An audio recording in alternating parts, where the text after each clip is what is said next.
see. Oh, hey, everybody. Hey, everybody. Can everybody hear me that's on so far?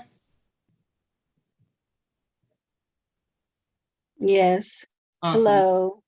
Awesome. Let's see.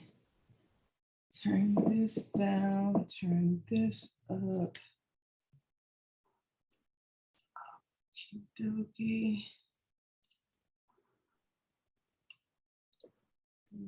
Go.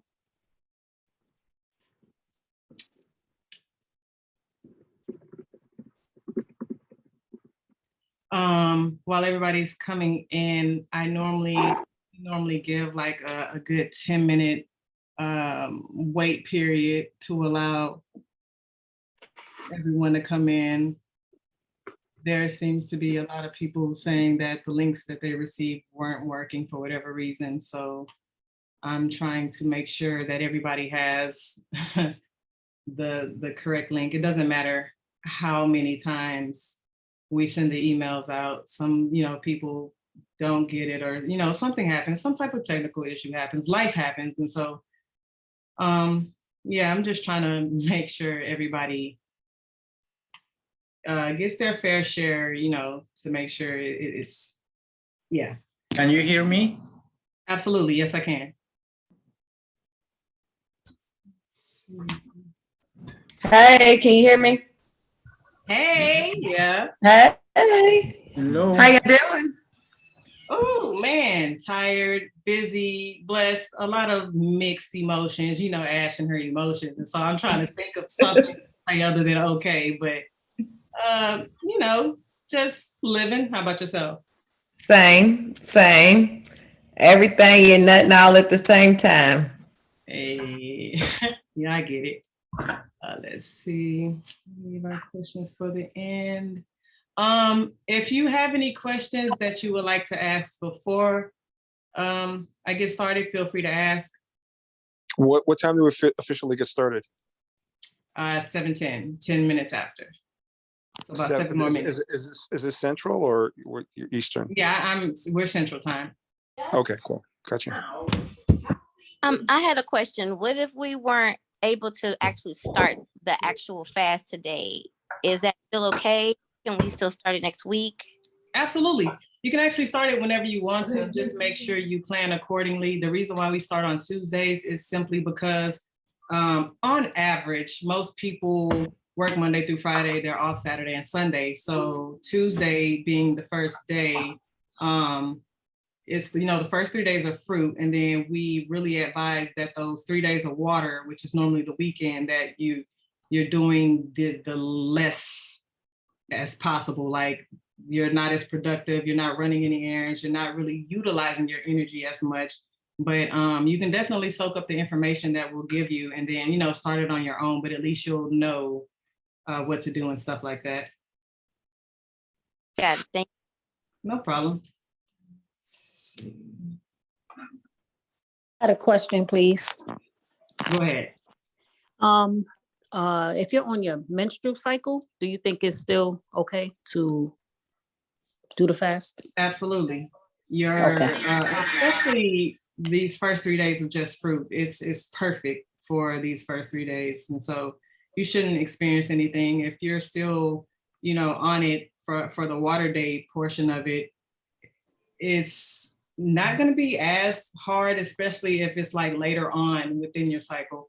But typically, if it was like your first or second day, it'll be a little bit harder because your body is actually in its healing mode during those water fasting portions. And so with everything going on internally on top of, the cycle, it creates a little bit more symptoms that makes it a bit harder, but it's definitely nothing wrong with doing it while that's the time.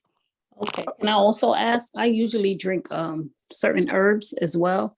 I drink a soursop tea usually. And I've been taking some herbal supplements as far as for my iron and energy and anxiety and stuff like that. Should I continue to do that? Like when is the burdock root? Because I was doing that on my own as well as dandelion, like a couple of cups a day with that.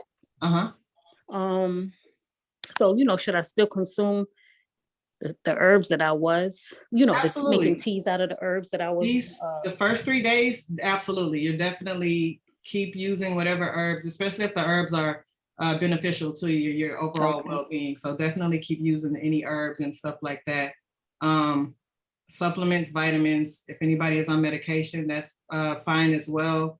It's the water fasting part of the fast where you want to just kind of, and everybody's different. So if there's anybody here that's, type 2 diabetic or anything that's on medication, then everybody is different. So the answer is going to be different for everybody. But if you're someone who doesn't have any medical conditions and you're just taking extra supplements and vitamins and things like that, then feel free to continue taking those the first 3 days. But during the water fasting portion of it, you're definitely eliminate that.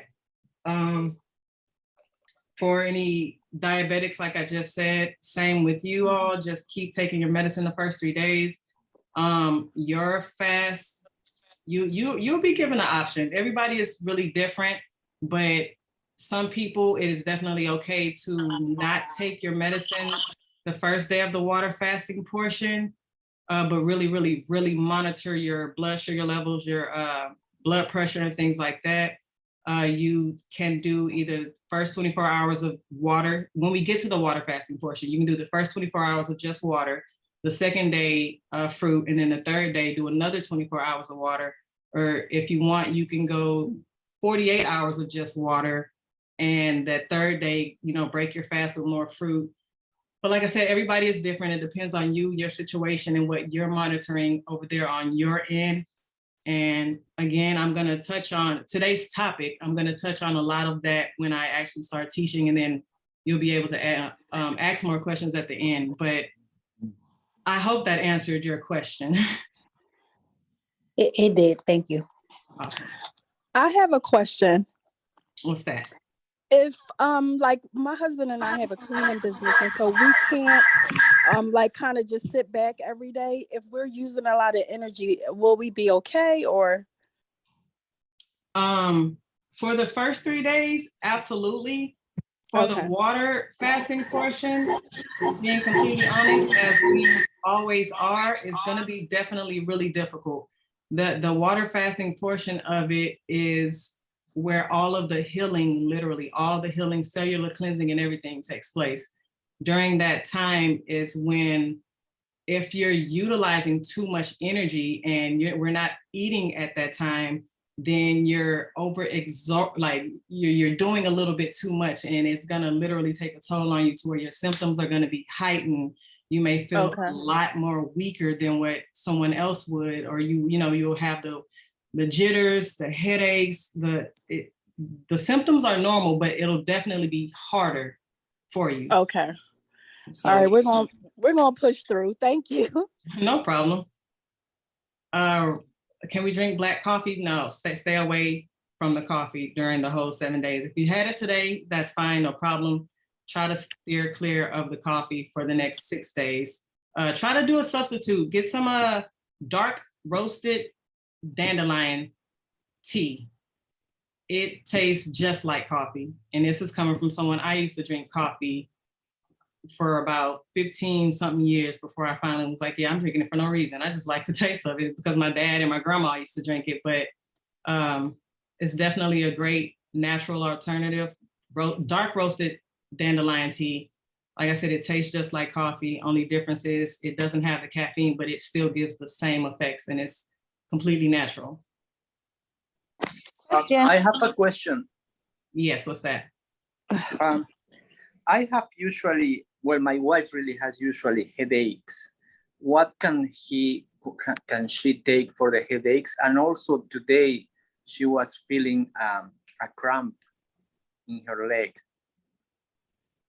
Okay, so for the headaches, I don't know if you got the email where we were explaining to do like an ice facial, where you put the ice in a bowl with water and submerge your face into it. That will get rid of her headache quicker than any literally any medication on the market. So if she wants to try that the next time she gets her headache, that'll eliminate it faster than she can blink. Another option is this, it's called Soleil, but it's really, you take like a little 8-ounce cup of warm water with some Himalayan pink salt and shake it up to where, you know, the salt and everything dissolves, and just take that to the head. And there's some more things, but those 2 options can knock out the headache. What was the other question? The other one was she was having a cramp today. What kind of cramp? Like, where was it? The leg. In the leg? Uh-huh. And this is she fasting as well? Yes, actually, we are doing the fasting more for her. My wife has a syndrome of estrogen that Mhm. we are trying to. I mean, we are testing this, trying to reverse basically that. So my wife doesn't speak English. That's why I am helping her. I'm doing this with her. So today she was telling me that she had almost a cramp in her leg.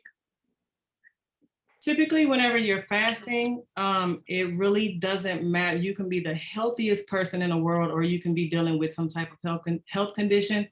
But when we're fasting, that's literally the entire fasting process is a healing process. And when we're healing, depending on the toxicity of our body and what's going on internally, once you start fasting, you're detoxing, and that literally is drawing the toxins out of the body.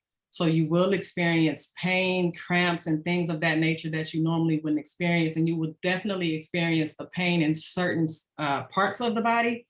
Those parts of the body that she's experiencing, those cramps or the most pain, are the parts that she needs to like really pay attention to, because there is something toxic in that area, and it's trying to come out in that exact area. It's trying to make its way out of her body. And that's where this pain and stuff comes from when we are detoxing. So I would definitely just pay attention to that area and just monitor how she's feeling throughout these next couple of days. Hope that made sense. I have a question. What's that? I am breastfeeding currently, so the water part of the fasting, should I do that, or should I just remain on fruits? That depends. You said you're breastfeeding, right? Yes, yes. Okay, so that depends. Most of the times we try to advise, if you can, prep like the night before the water fasting portion. If you have like any type of pumps or something, to set aside some milk for the baby, so that you can at least get through a 24-hour water fasting portion of it, then that can help. And you would just have to stagger. Instead of 3 days water, you can do the first 24 hours just water, as long as you get to the autophagy phase, which normally takes 24 hours. But you can do that Saturday, eat more fruit, and then Sunday do water again. But on that Saturday, when you're eating more fruit, just kind of pump and prepare some more milk for your baby.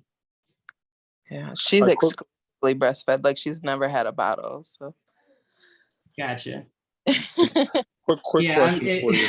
There are different alternatives, and there's different options, because we have people, my little sister, she's one of them, but we have people that when they want to do this fast and they want to do it for themselves, they basically make the baby formula from scratch. They make an alkaline baby formula milk, which consists of whatever you want the base of it to be. It could be oats, it could be hemp seeds, but you basically make that with some dates, and everything is completely safe for the baby.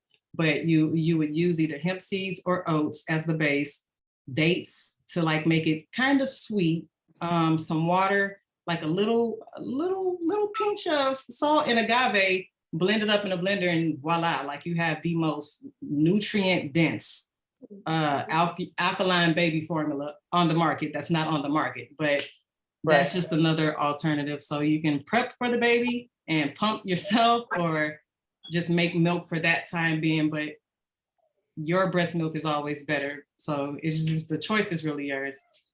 okay, thank you. No problem. Got a quick question. Can you hear me?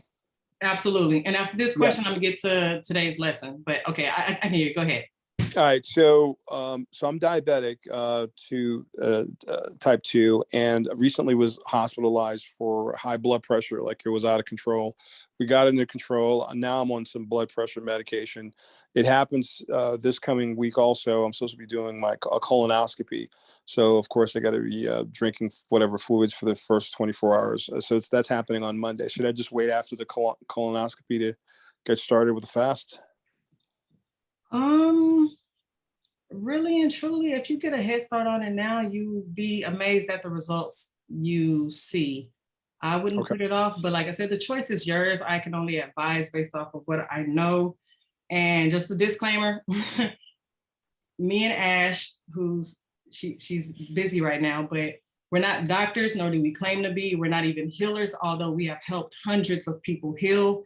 We just provide the information based off of our studies, our research. We do utilize the exact same books that doctors and nurses are utilizing, and we take it even further beyond, and we study from other books from other countries. Like, we go deep into our studies. And so I'm just basically putting that out there so no one will think, well, I think I know everything, because I don't. I will tell you in a quick second, if I know anything at all, I know is that there's still so much more that I can learn. But in regards to that, in your situation, I wouldn't put it off, because it's your life, it's your vessel, it's your body.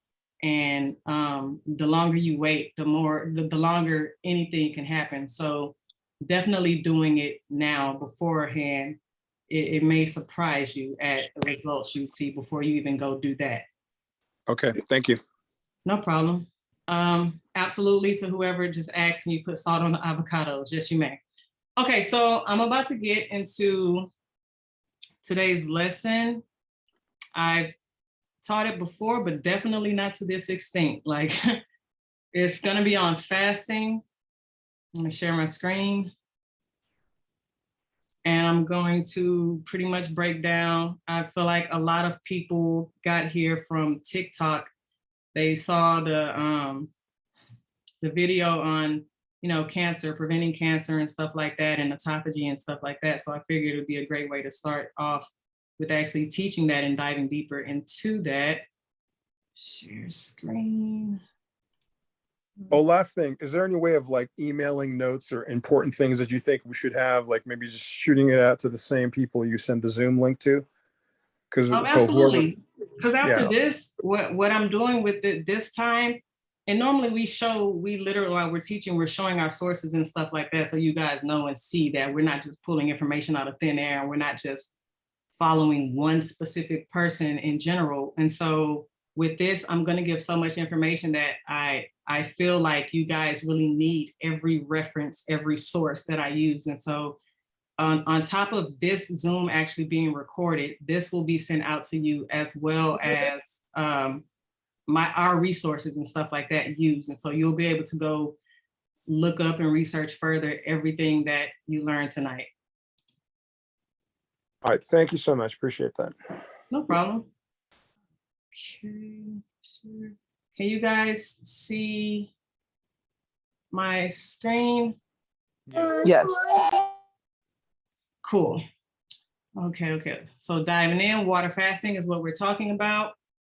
Because as you all know, there's a multitude of different types of fasting, intermittent fasting and so forth, but I'm sticking strictly to water fasting today. And I'm gonna try to be as quick yet detailed and brief as possible. I know that's like a double negative. How you're gonna be quick and detailed and brief at the same time, but I'm definitely gonna give you guys loads of information. And we normally don't do this on the first day, so I didn't tell you guys to bring your paper and pencils or pens, but definitely be prepared to take notes. And like I said, this will be sent out. But some of the things I'm going to touch on is, introduction to fasting, why it's good for you, brief history of fasting, the benefits of fasting, the stages of fasting that you're going to go through when you do it yourself, as well as the science and breaking down the fast, as well as some things on diabetes. Unfortunately, I wasn't really able to finish this PowerPoint the way that I wanted to, because it's just family life happening. And my mom came over today saying we lost another family member. And so it's just, I had to take myself away from this to go focus on family, but here we go. So Introduction to fasting. What is fasting? Fasting is a natural process that occurs daily within all of us. It is the abstinence from food and or caloric beverages. They range from intermittent fasting all the way through to water fasting, which is consuming nothing but water. This fast allows you to use the energy you normally use for digestion to cleanse the body of accumulated toxins and heal any organs or tissues that are damaged or ill. As the fast progresses, the body will begin to consume everything that is not essential for the normal bodily functions, including viruses, tumors, bacteria, waste products, stored fat, and fluid buildup around the joints. This is the first source, PubMed, ncbi.gov. History of fasting. Mark Mattson, professor of neuroscience at the Johns Hopkins University School of Medicine and former chief of the Laboratory of Neurosciences at the National Institute on Aging, says there's no scientific basis for our current 3 meals a day plus snacks eating pattern. It's weird that that's been even the case for years now, that, you know, it was pushed that we need to eat 3 times a day, which kind of defeats the whole purpose of our bodies either being in the fed state or the fasting state. But anyways, I'll touch on that later. For the majority of human history, people ate 1 or 2 meals per day.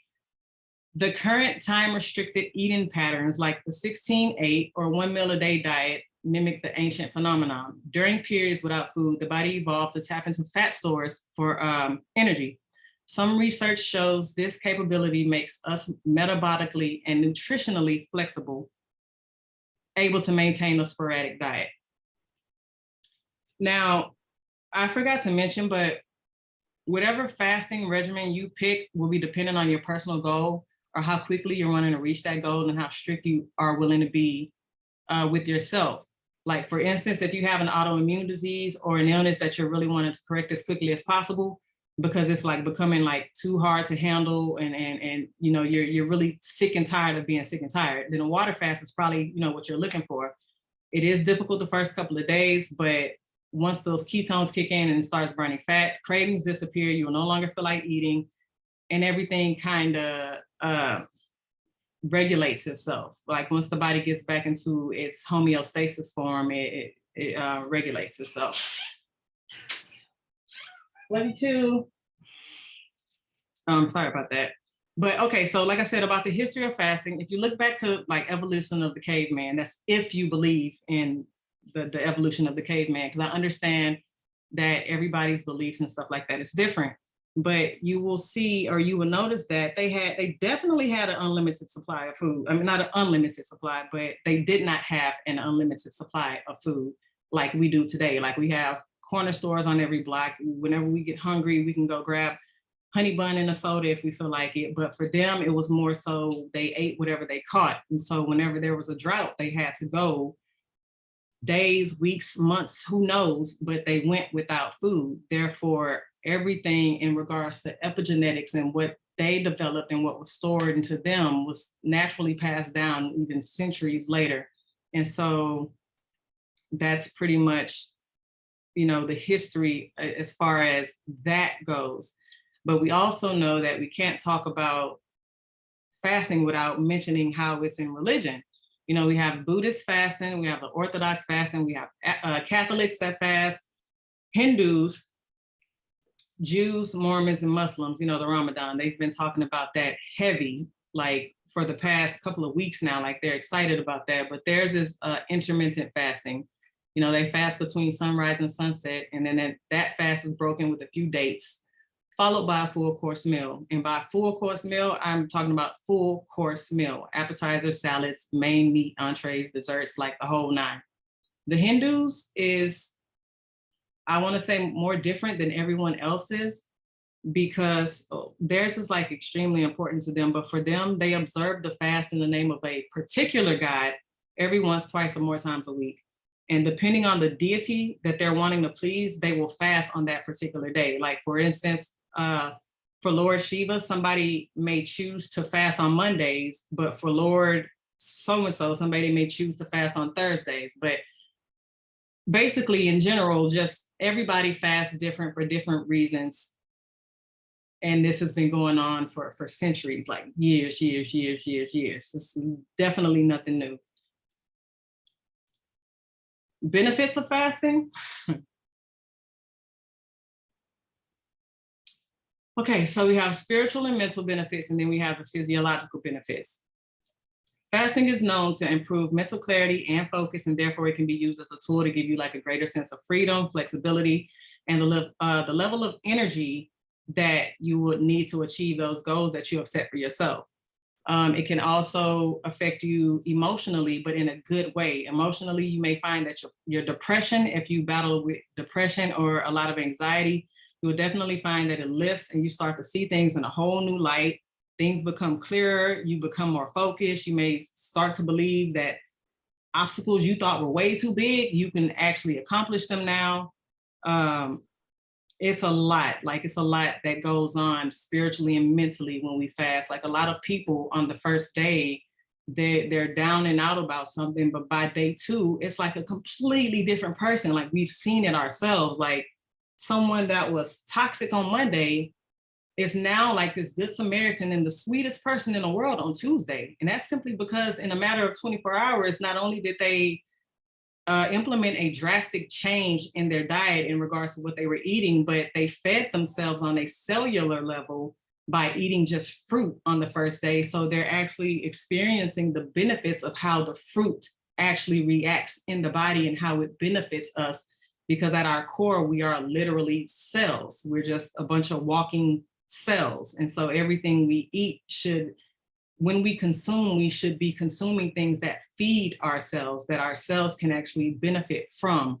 We are electrical beings. So everything we eat needs to have life and be of electricity, if that makes sense to anybody. If it doesn't, just imagine like whenever someone's heart stops beating, what do they use to get their heart to pump again? They use electricity to get their heart to pump again. But yeah, and another benefit of fasting is the ability to really connect with your spiritual side. So throughout this week, try to take the time to really focus on yourself, like think about your goals, things you want to accomplish, things you want to change. One of the things for me that I like to do away with while I'm fasting is procrastination. Sometimes I can have a whole workload of stuff that I need to do, but I will procrastinate simply because I don't want to do it, or because I know that when I do it, even if I complete it, I still have 20 other things to do. But like I said, during these fasts, it's literally when I get so much stuff done, except for on the water fasting parts, but definitely want to utilize this time for yourself this week. The physiological benefits of fasting include brain health, immune system, cancer, waist loss or fat loss, aging, allergies, diabetes, digestive disorders, cardiovascular disease, hypertension, sleep, clearer skin, and addictions. Now, fasting has definitely been shown to be beneficial for the brain and central nervous system, which is why I put that one at the top of the list for physiological. And so we're going to take a deeper look at the actual benefits that it does for the brain, like brain health. Okay, so the brain. The brain is miraculous. There's something else that I like to teach on the brain, but I may not be able to this fast. But the brain is really, really, really amazing for the most part. But in today's society, with the excessive consumption of sugars and carbs, we are literally constantly supplying our brains with steady streams of glucose by breaking down like the glycogen, which is a storage form of glucose primarily in the liver and our muscles. However, the problem with like relying on glucose stores is that it will only produce a short-term availability of the glucose. And so as the glycogen stores are depleted, the body will start to break down proteins through a process known as gluconeogenesis. This literally our bodies is starting to produce its own sugar. But yes, this is a process that involves the breaking down of muscle tissue to provide that glucose.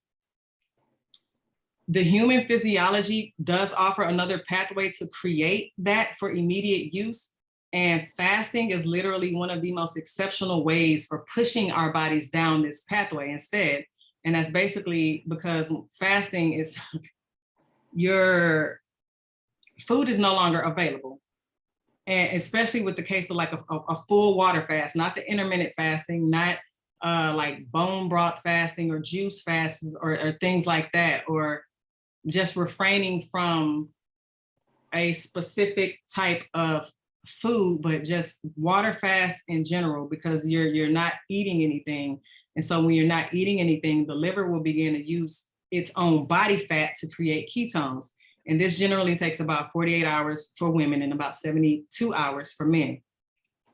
But a particular ketone known as beta hydroxybutyrate is it's literally a very efficient fuel, like source of fuel for the brain, and it allows people to function for extended periods of time during periods of food scarcity.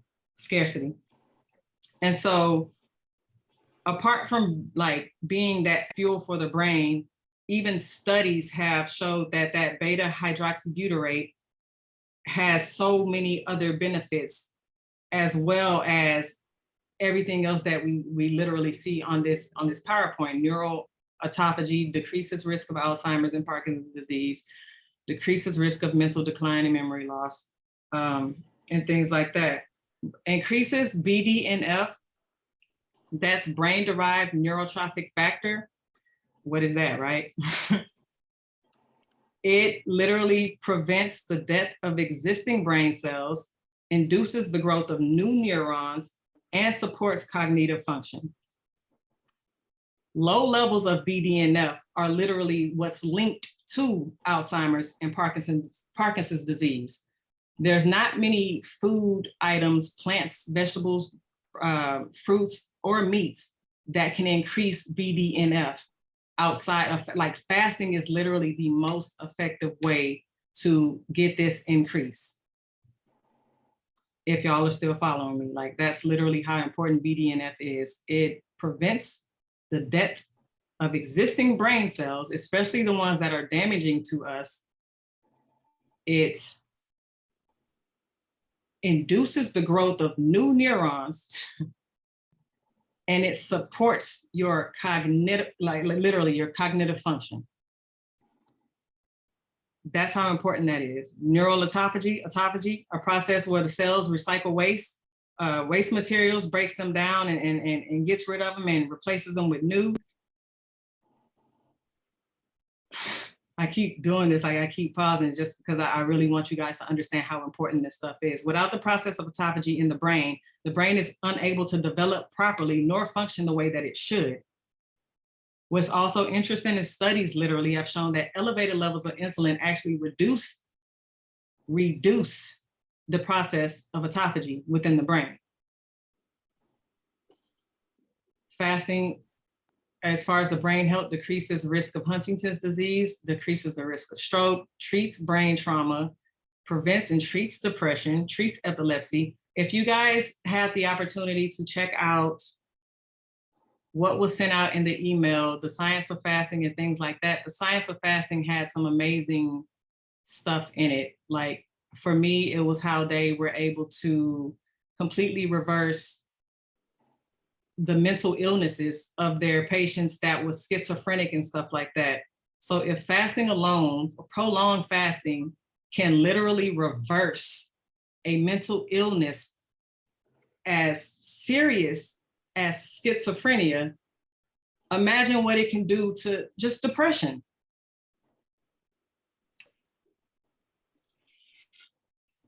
Immune system and cancer, that was the second thing I listed on this PowerPoint. But cancer, okay, so cancer is not really a disease, but it's a group of diseases. And what they share in common is literally uncontrolled cellular growth, like cells going wild. Cancer in the body normally begins many years before doctors actually give you the diagnosis. And it begins when a single cell collects enough genetic mutations that it results in a breakdown of the normal processes that keep cell division in check. Most people can be predisposed to cancer, but just because you're predisposed to cancer, meaning your parents may have had it, your mom, your dad, your grandparents, or somebody had it, just because you're predisposed to this does not mean you're going to get it, because that predisposition is not fixed. That predisposition is not fixed. And this is not with just cancer. This is with every disease. Every time I say disease, I put the quotes up because to me, that they just don't exist. They threw names on these things, but they threw names on these things to be able to, call them something, to be able to treat the symptoms that come with it, but not actually treat or reverse the actual disease itself. But that's why anytime you guys see me throw up these quotations, that's why I'm doing that, because that's how I personally feel about it. But I'm still going to, teach on what I know in regards to like just the facts, just, what you guys can actually go look up for yourselves. But so in the simplest terms, cells go wild. They just start dividing over and over and over in a very uncontrolled way. And eventually this results in a tumor. If left untreated, cancer can be fatal. And that's another thing I don't like, untreated, because you don't treat something like cancer. And that's where I think if we turned off that way of thinking, we then realize that, something is wrong. We're not treating. Can you treat symptoms? You don't treat something like cancer. But most doctors, unfortunately, there's some great doctors out there, but most doctors are taught to treat the symptoms and not actually get to the root cause of what's causing these things.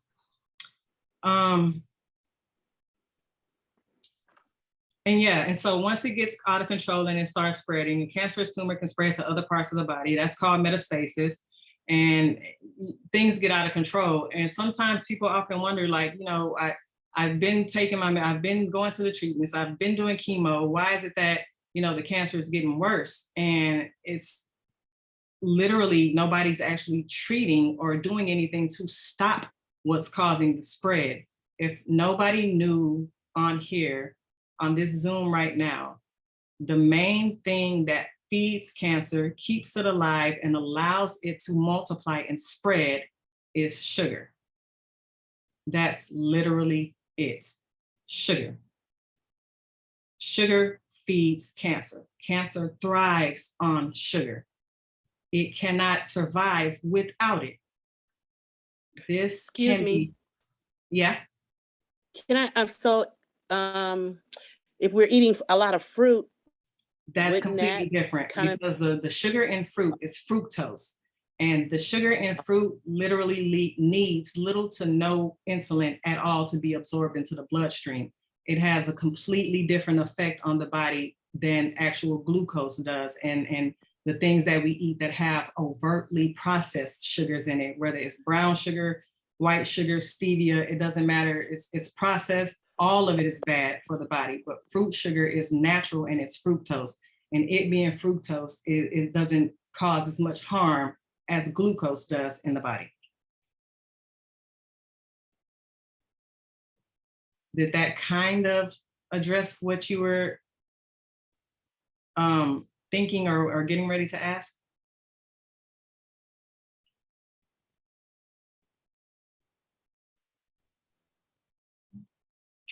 Well, but for anybody else that it answered my question. okay, awesome. Thank I was about to say, for anybody else that may have wondered the same thing, and that's the same with everything, especially diabetes. It has hurt my heart and soul when I've had friends come to me that are that have been diagnosed with type 2 diabetes, and or they've been told that they're pre-diabetic, and their doctors advise them to stay away from fruit. It makes me want to punch something when I hear that, because at its core, the same fruit that the doctor is advising them to stay away from is the same fruit that could possibly save them and reverse the diabetes to begin with. That's a whole nother story. That's a whole nother lesson. Wow. But that's why, if anybody on here is type 2 diabetic, that's why this fruit fasting portion is safe for you. As long as you're gravitating to the fruits with a low glycemic index score, and staying away from the fruits that, have a higher GI score, like the watermelons and the pineapples and things like that. That's why we provided, a different set of fruits, a list of fruits for people with diabetes. Like, you would want to consume the apples and the pears and bananas and kiwis and cherries and berries and things like that. Kind of stay away from, those watermelons and things like that. But fruit is definitely safe for you. Autoimmune disease, I actually was gonna show you guys some case studies, but like I said, I'm gonna send over all of these case studies because there are hundreds of thousands of them that you can actually look up. And I don't know if anybody on here is like following us on TikTok, but this is why whenever we have a doctor, there's this one doctor in specific, like he does not like us and we do not care, but he would try to combat something that we say, and he will provide the same exact sources that we've provided, but trying to flip it to benefit him, because at the end of the day, he's a doctor.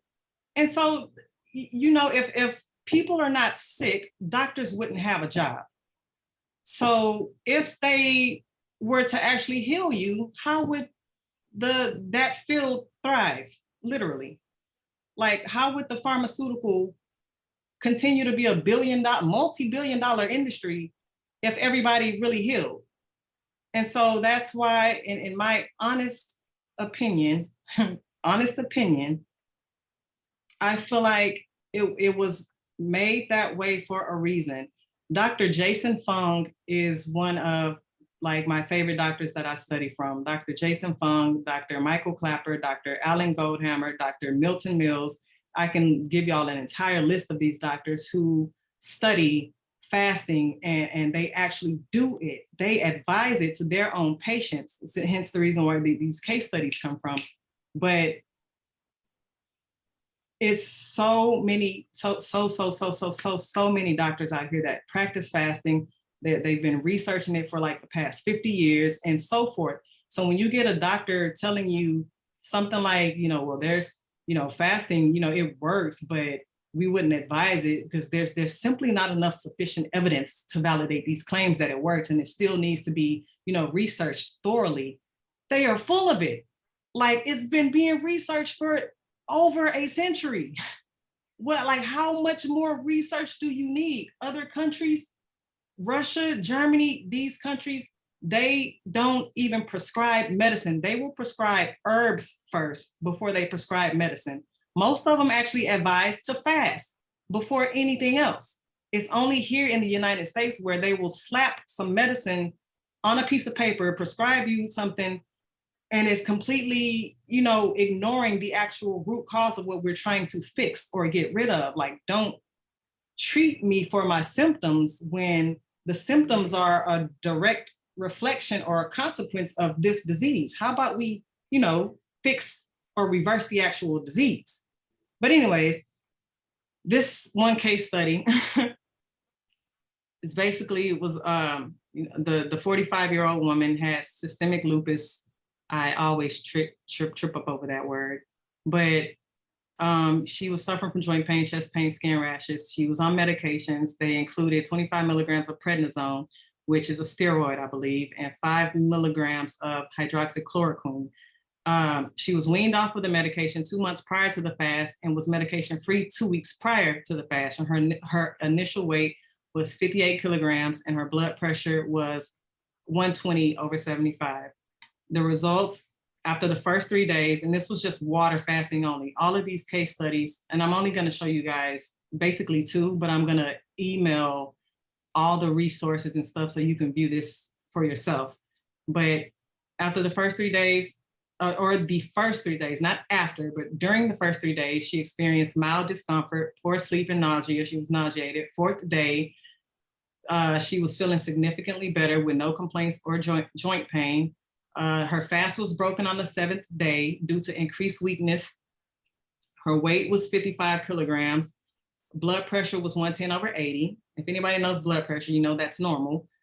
Prolonged use of prednisone is what caused her adrenal exhaustion. They found that out after the fact. It was the prednisone that they had prescribed her had caused a whole nother issue outside of the, you know, the actual lupus. And so that's pretty much where the domino effect comes in regards to how those medicines really work and why even on the commercials, they're you know, prescribing this medication and they're saying, and you know, side effects include, and they said really fast, but that's where these side effects are coming from. Like, they're not treating the actual disease per se. They're treating the symptom, and treating the symptom is causing more symptoms to occur. But anyway, she was symptom-free for 1 year before the symptoms began to recur. So they did recur. She underwent a second 7-day water fast and now has no symptoms. They actually follow up with everybody they do these case studies on, and they typically follow them for up to 3 years. And so the majority of all of these case studies within 3 years times, most of these people, like 93% of them, are completely off of medication. They no longer have these diseases and everything. But this was the second one. It was on rheumatoid arthritis, and it's a 40-year-old woman. Basically, at the end of the fast, she no longer had the arthritis. Symptoms has not recurred, like never came back. So she's straight. Like I said, I'll send you guys all of this once we send over this recording. Okay, so fat loss. Because a lot of people think when they fast, after the fast, the weight is going to come back on, and they're not really, they don't really know what's causing the weight loss to begin with. And then we also sometimes we get people saying, you know, I want to fast, but I don't want to lose any weight, with really no understanding of what that weight is. But while you're fasting, you're going to lose a lot of fluid because you're getting rid of the body's stored glycogen. It's almost like a filled sponge with water. So for every gram of glucose that's stored as glycogen, you're also holding 3 grams of water for that 1 gram of glucose. So for every 1 gram of glucose, you're holding 3 grams of water. So when you start getting rid of the glycogen that's stored in, you know, in the fat, muscles, and tissues and things like that, when you start getting rid of that, that's why the weight falls off. So like you're literally losing fat. You're losing fat, liquids, and then muscle barely, you're barely losing muscle. We have some like bodybuilders and people that like to work out. They're like, you know, I want to fast, but I don't want to lose a lot of muscle. But you're not really losing muscle. And if you are, you're really losing like a very, very little bit. It's muscle, lean muscle, but it's whatever the case may be. That's really what happens. And so after these 7 days, I hope everyone got their starting weight, because, you know, this is for you. Like, you're fasting, you have your own personal reason as to why you're fasting, but definitely keep note of your weight and everything like that throughout these next 7 days. We've had someone within 7 days lose 17 pounds. So it all literally depends on who you are. And everybody that's done it never gained the weight back. I can't name a single person that came back to us and said, you know, yeah, I lost so much weight, and unfortunately it came back. Because after these fasts, especially after we teach them and you know, you have something to keep you to your journey, why would you go backwards when you've actually witnessed the benefits of this? You've experienced the energy levels that you receive. You've experienced the waist being lost and things like that. And so it typically doesn't come back unless you eat all the wrong stuff that accumulated an excessive amount of fat, waste, toxins, and stuff like that within you. But that being lost definitely is just, like I said, waste, fat, and a little bit of muscle. That's a question. Yes, what's that? How often should you do this fast? Is this once a month, or? We do it once a month. Everybody is different. You have some people working towards certain goals. So you have some people that want to do it every weekend, not the full 7 days, but they do at least like a water fasting portion on the weekend or something, just to ensure that, you know, you're giving your body a reset every chance you can get. But it literally depends on you. We do it every month. Okay. Let's see. 12, is fasting right for you? If you're always tired, or you're trying to just, you know, increase your overall health and longevity, weight loss, if you have some type of autoimmune disease, if you have cancer, if you're emotionally connected to food, any of these, if you fall into any of these categories, then fasting is definitely right for you. who shouldn't fast? If you have a weakened immune system, if you've already like, especially if you're extremely stressed. I have to say that because when, especially these water fasts, when you're doing this water fast, you're actually putting your body through another type of stress. And so too much stress on top of that type of stress voluntarily could definitely cause a little collision. So if you're extremely stressed, you don't want to start your fast until you're able to get that stress under control to where you can actually focus. Pregnant, although I have been seeing some things that actually says pregnant, fasting while pregnant is safe. I personally haven't got that far into my studies, so I'm not sure on that as I would like to be. Give me about another month or two and I'll be able to dive deeper into that, because I would love to know how being pregnant and fasting just, I guess, benefits the mother to be and things like that. But right now, those are like the only three that I have. You want to make sure you're not alone when you're fasting. So if you have family members, spouse, children, or cousins, friends, make sure that, you know, that they know what you got going on and make sure that they're around, especially during the water fasting portion of it. Mental preparation is key. You don't want to go into a fast with a bad attitude, because it'll be your own way of thinking and your own attitude that can hinder you from even completing the fast. Because once you actually do it, you find out it's really not that, it's not even that difficult. We get so many people saying, oh, after 24 hours of not eating, I lose my mind. It's like, okay, well, you keep claiming that, then it'll happen. It's really not that serious, especially considering like our bodies is in 2 states, period. It's only in 2 states. It's either in the fed state or it's in the fasting state. There's no other way around it. But, and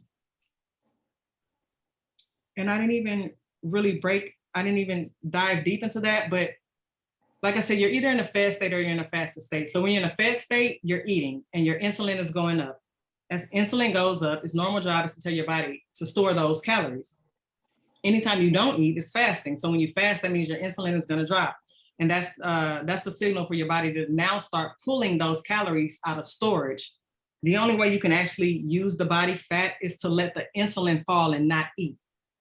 That's literally the only way your body will begin to start burning that fat and utilizing the fat that's been stored, is when you stop eating and allow it to actually use what's already stored. So now that I got through all of that, I'm gonna get into the stages of fasting. Okay. So Thursday night would be the last night for the fruit fasting portion before the water fasting portion. So on Thursday, make sure that you keep tabs on your last meal, because that'll be when your fast starts. And make sure you guys are not eating anything after 8 p.m. I'm on a Zoom. Whoever is speaking, if you don't mind, can you mute yourself? Oh, sorry.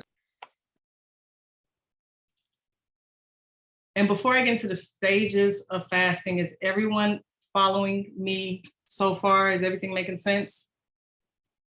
Awesome. Yes. Awesome. Okay, so yes. Perfect. So come Friday morning, say the last fruit you eat is at 5 p.m. I think I cut myself off, but yeah, don't eat after 8 p.m. And even now that we're doing this fast, try not to eat breakfast. Try not to break your fast and eat breakfast until after 11 a.m. unless you work like a graveyard shift or something, then you kind of just flip that over to fit your actual schedule. But we should only be eating in between 11 a.m.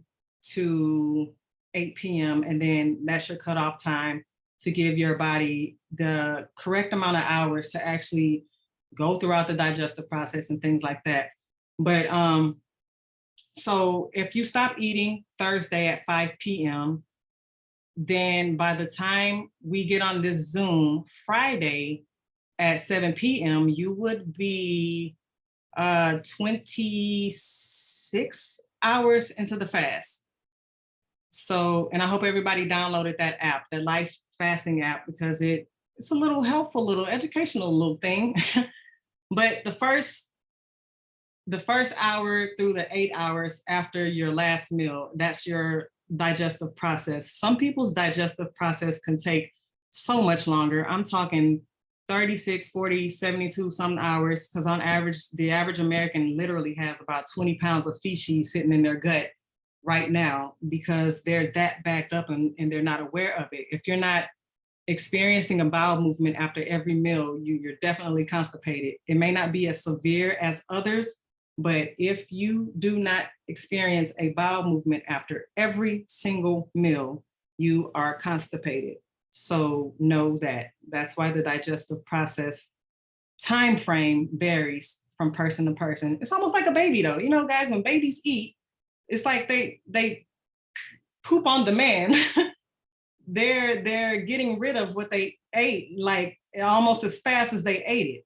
That's, you know, babies are still, you know, their bodies are still forming. They're still kind of clean. There's not a lot there. Their digestive, their gut isn't as developed and as long as the adult's gut.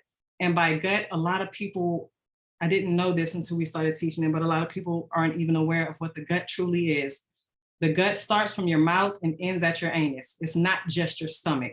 The gut is your entire digestive tract, from your mouth all the way down through your esophagus to your stomach, all the way out through your small intestines to your large intestines, to the rectum, to the anus, and then it comes out as, you know, your bowels or whatever. That entire, everything that I just named is all a part of the gut. For the first 8 hours after your last meal, of course, glucose is running rampant, literally running rampant. So the body releases insulin to help store the glucose as glycogen in the liver and muscles, or as fat in various parts of the body. Whatever you last ate should have passed through the stomach and small intestine somewhere in between that 3rd to 4th hour leading up to those 8 hours. So yeah, so whatever you ate should have passed through already through your stomach and small intestine. And this is typically where the average person will experience an increase in energy because the body is no longer focused on breaking down the food. And once it passes through and gets into the small intestines where the majority of chemical absorption takes place, the body is now utilizing that same food you ate as fuel. Some people struggle sleeping, like they randomly get up 2 or 3 o'clock in the morning, depending on whatever last time they ate. And this is because like they ate past their cutoff time. So instead of their bodies resting and going through its detoxification phase, it is now using and utilizing energy to digest what they ate at 11 or 12 midnight. And then that energy kicks in and now they're awoke and now they're suffering from insomnia, wondering why they can't sleep. But it's like you're eating and that your body is turning that into glucose, which is energy. And now you're up. It's almost common sense, but if we don't know it, it can, it can't be common. So we're not faulting anybody. But that's what's going on between the first through the 8 hours of the last time that you ate and you're fasting. 12 through 20 hours, you're in the fasted state. Eventually, you're going to reach ketosis.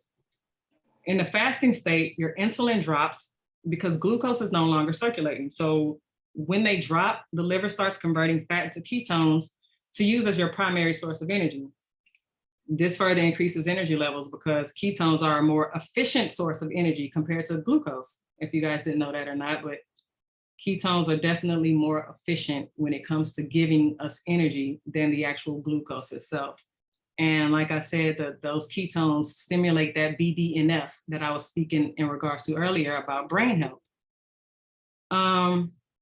This is specifically important when it comes to long-term memory. And like I said, in neurodegenerative diseases like Alzheimer's. So the longer you fast, the longer these effects goes on.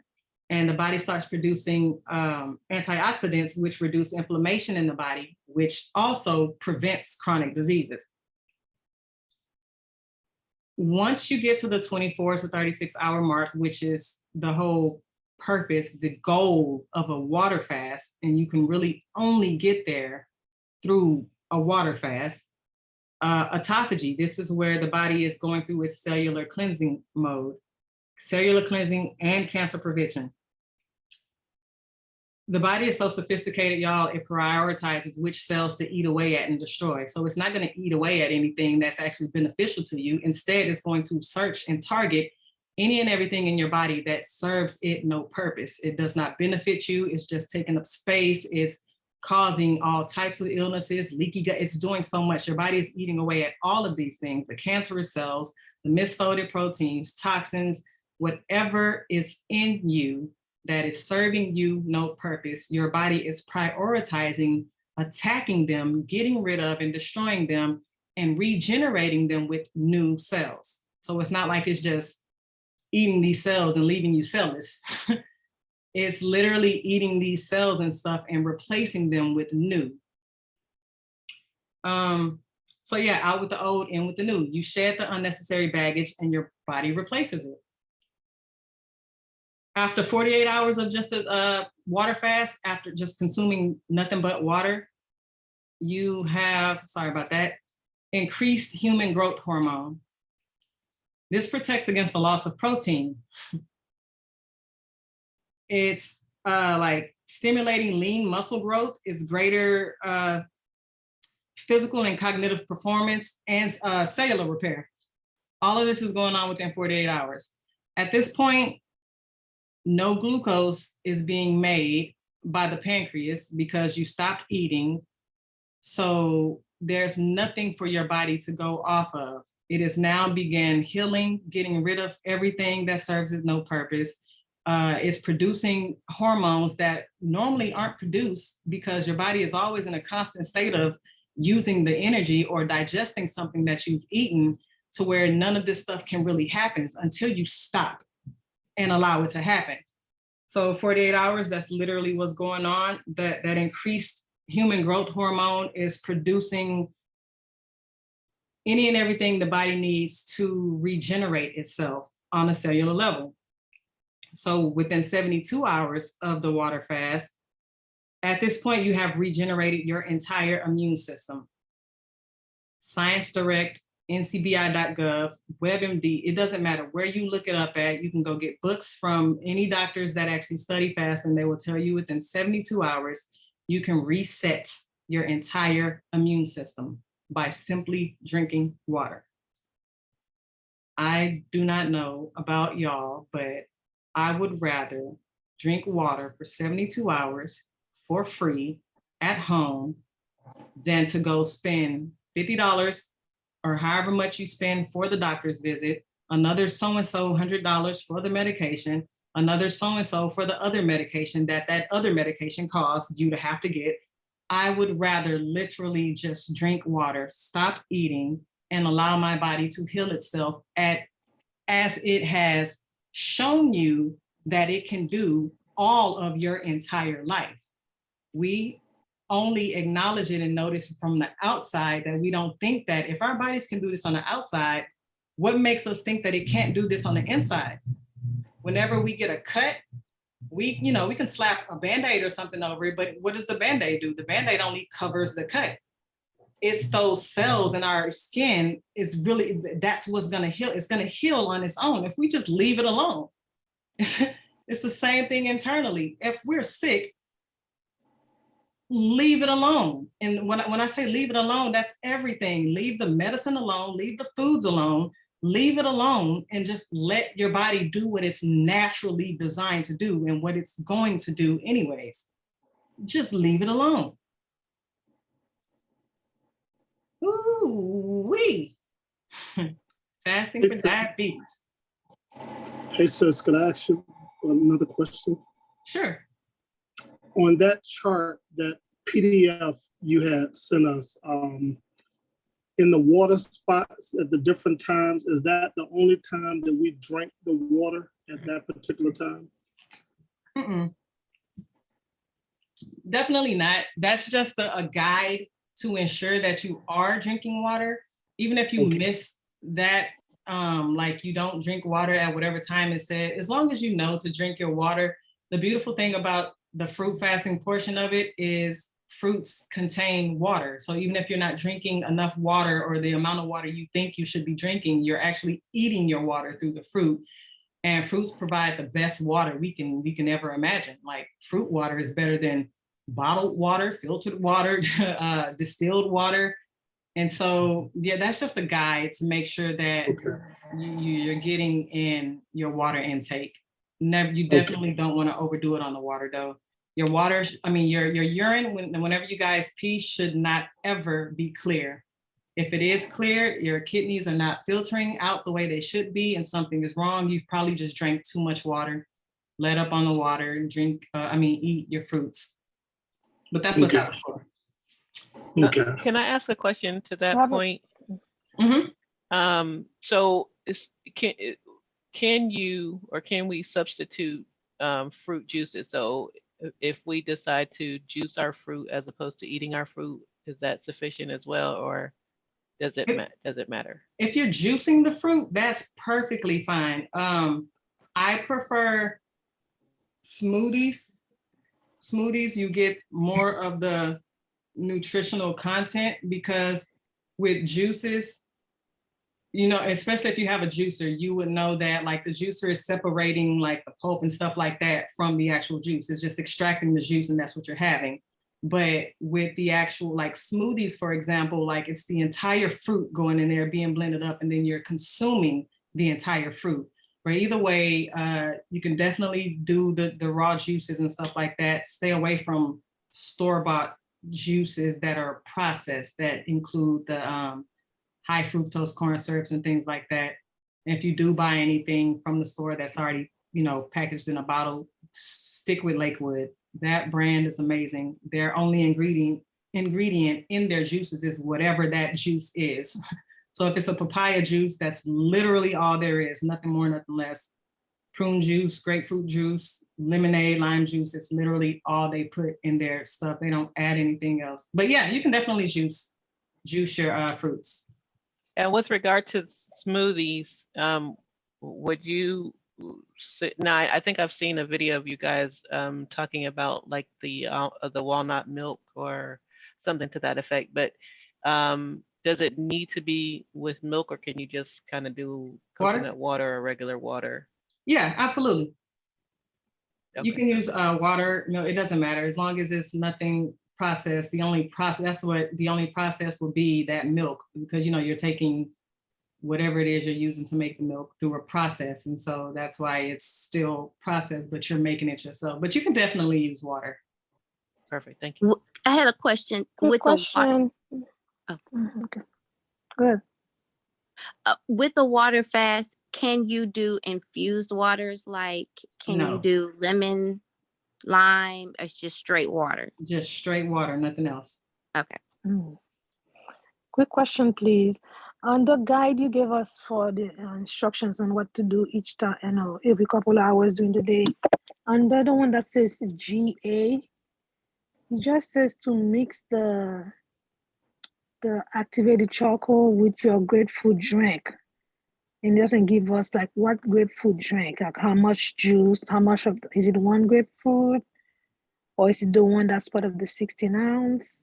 I'm not sure which. So if you actually have the juice, I believe it's broken down 32 ounces or 16 ounces. But if you actually have like grapefruits, then you're eating the grapefruit or you're juicing them, but you're just making sure you get that whatever the ounce amount is that was on the actual of one grapefruit. That's fine too. Okay, because I did today I just did it. I mixed the charcoal with one grapefruit and with water, because I wasn't sure how to do it, because it just says grapefruit drink. I don't know what drink.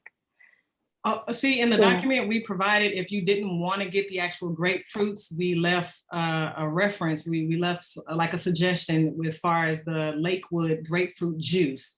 And so that's where that came from. So if you were drinking that juice, then that's one thing. But since you actually have the grapefruit itself, then you're doing the grapefruit with the water and the activated charcoal. But both are fine.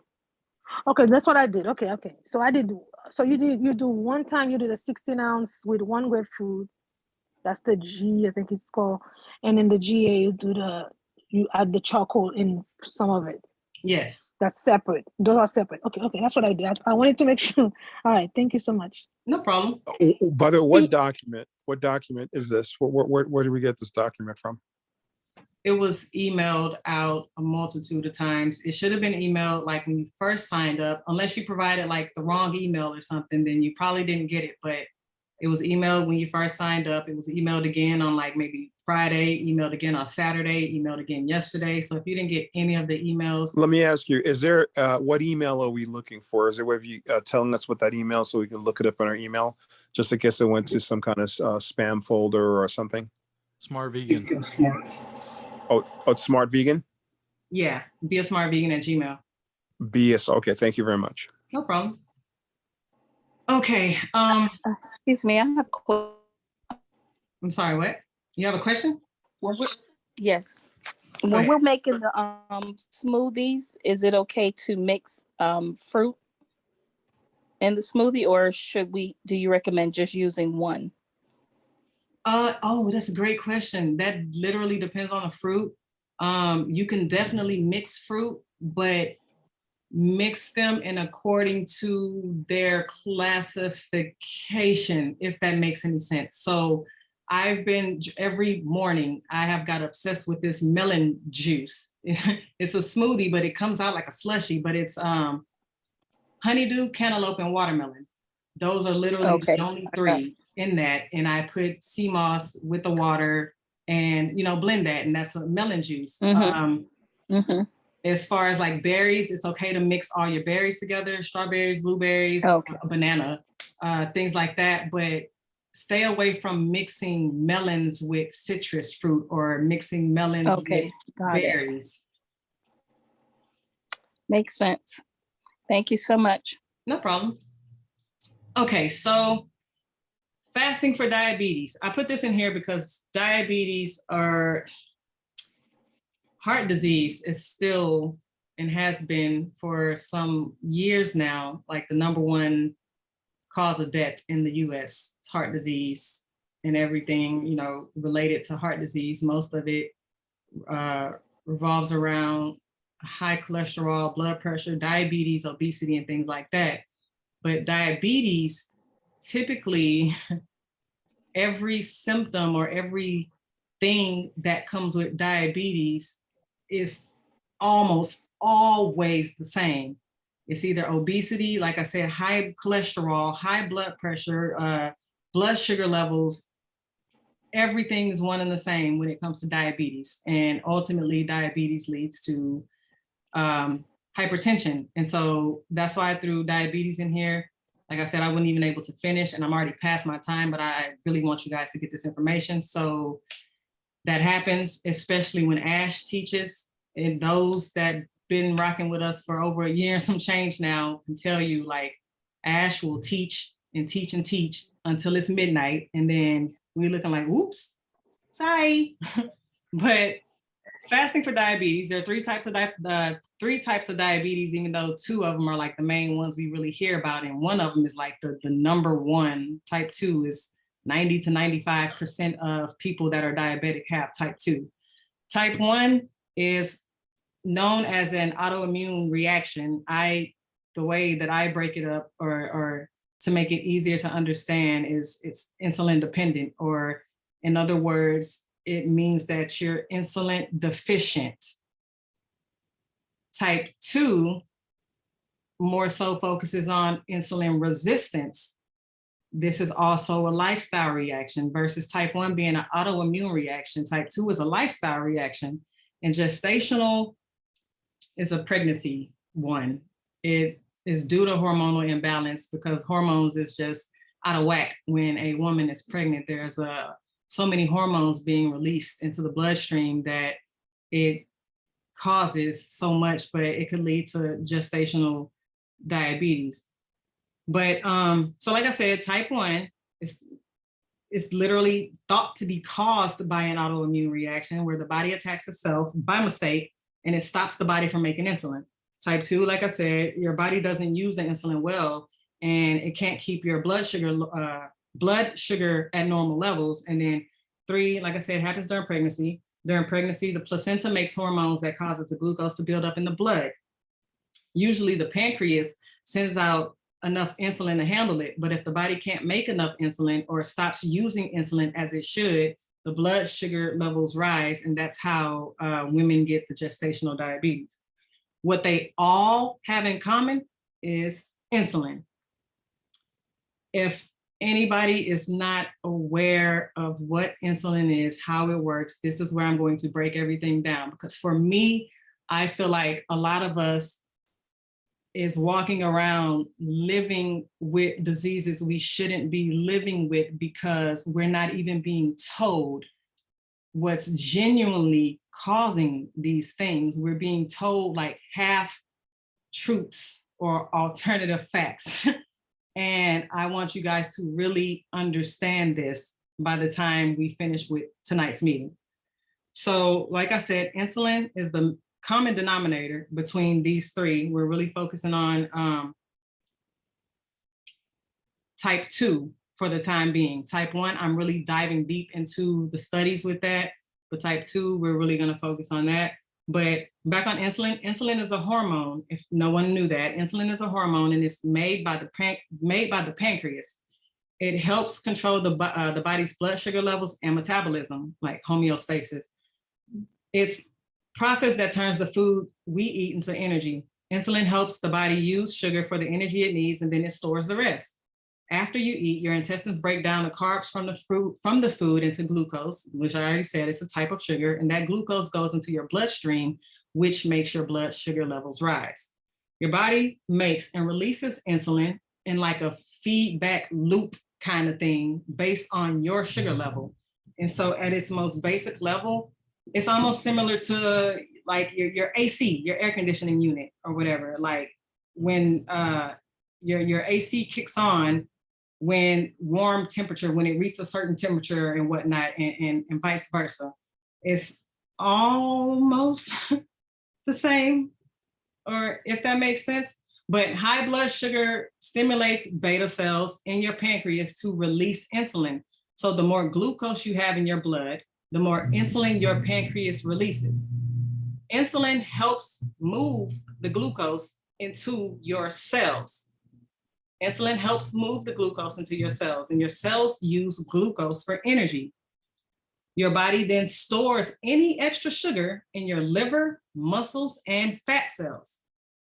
Once the glucose moves into your cells, your blood sugar level goes back to normal. Low blood sugar prompts a different cluster of cells in your pancreas to release another hormone called glucagon. And that makes your liver break down the stored sugar known as glycogen and release it into your bloodstream. So insulin and glucagon alternate, they're released throughout the day to keep your blood sugar levels steady. So I didn't even finish. See, this is where I stopped at. You guys see, I didn't even finish it. So imagine this elevator being the cell and the people are the glucose. Insulin gives a signal to open the elevator doors and the glucose goes into the cell. This is normal and really, really quite simple, especially if the elevator is empty, right? Insulin resistance, which that's what this is actually, I tried to make it to where it made sense. But insulin resistance, now the cell, as we see right here, is full. There's really no more room for nobody to fit on this elevator because the cell is full with glucose. Insulin gives a signal to open the elevator door, but now as we see, it's a little bit of resistance. Insulin gives a signal to open the cells, but then it's met with a bit of resistance. Therefore, the cell is resistant to insulin signals to allow more glucose to enter. If that makes any sense because I'm trying my hardest to break it down to where it's easy to understand. Because the cell is full, like overfilled with glucose, Now the cell is being resistant to the insulin trying to get more glucose inside the cell. So what do you do, or what can you do to get more people on that elevator or more glucose into that cell? Like in real world, if we're using these people in this elevator, you would like this person pushing, you would get someone to help you to push you onto the elevator so you can kind of slide in there somehow. I'm really looking at this like, I hope y'all get it. But anyways, and so insulin would literally be that person assisting to shove that glucose into the cell, no matter the situation, no matter the environment, no matter that it's packed, no matter the consequences. Insulin is going to try its hardest to get that glucose into that cell. Now, if the normal amount of insulin cannot get the glucose into that body cell, then what do y'all think happens? It sends out more insulin to try and get the job done.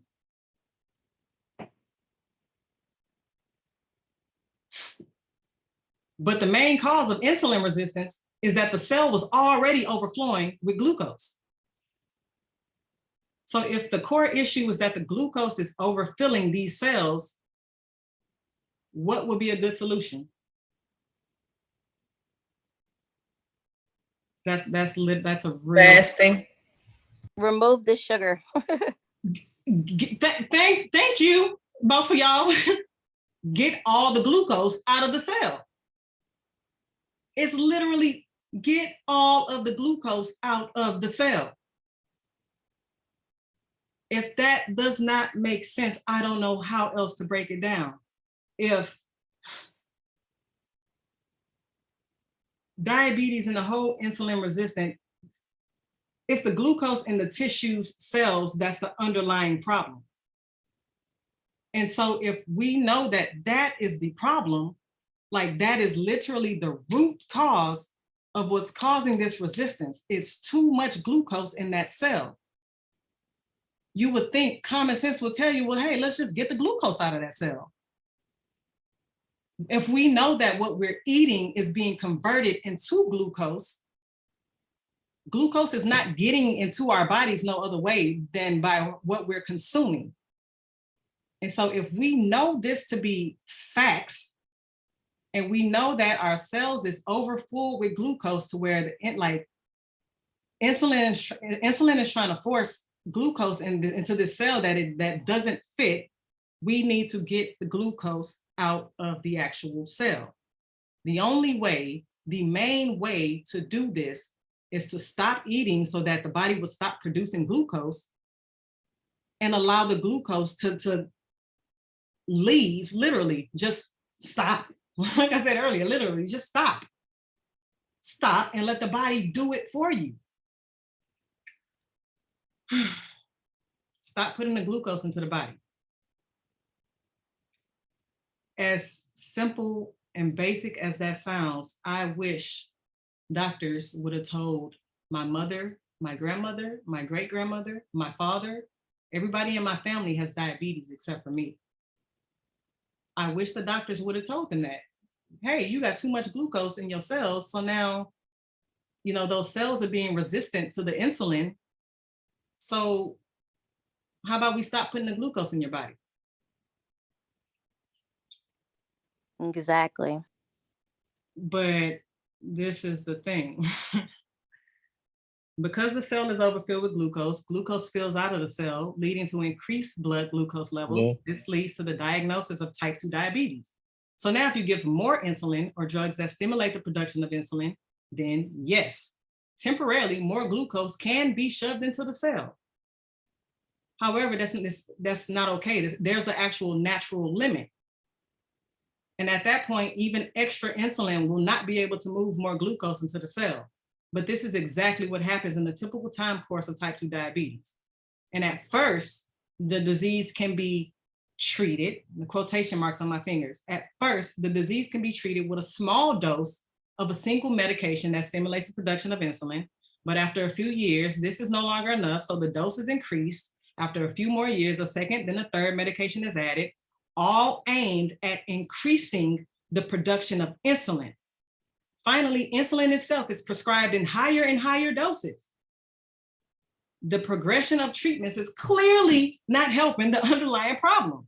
So type 2 diabetes just keeps getting worse because these medications are only helping to control the blood sugar.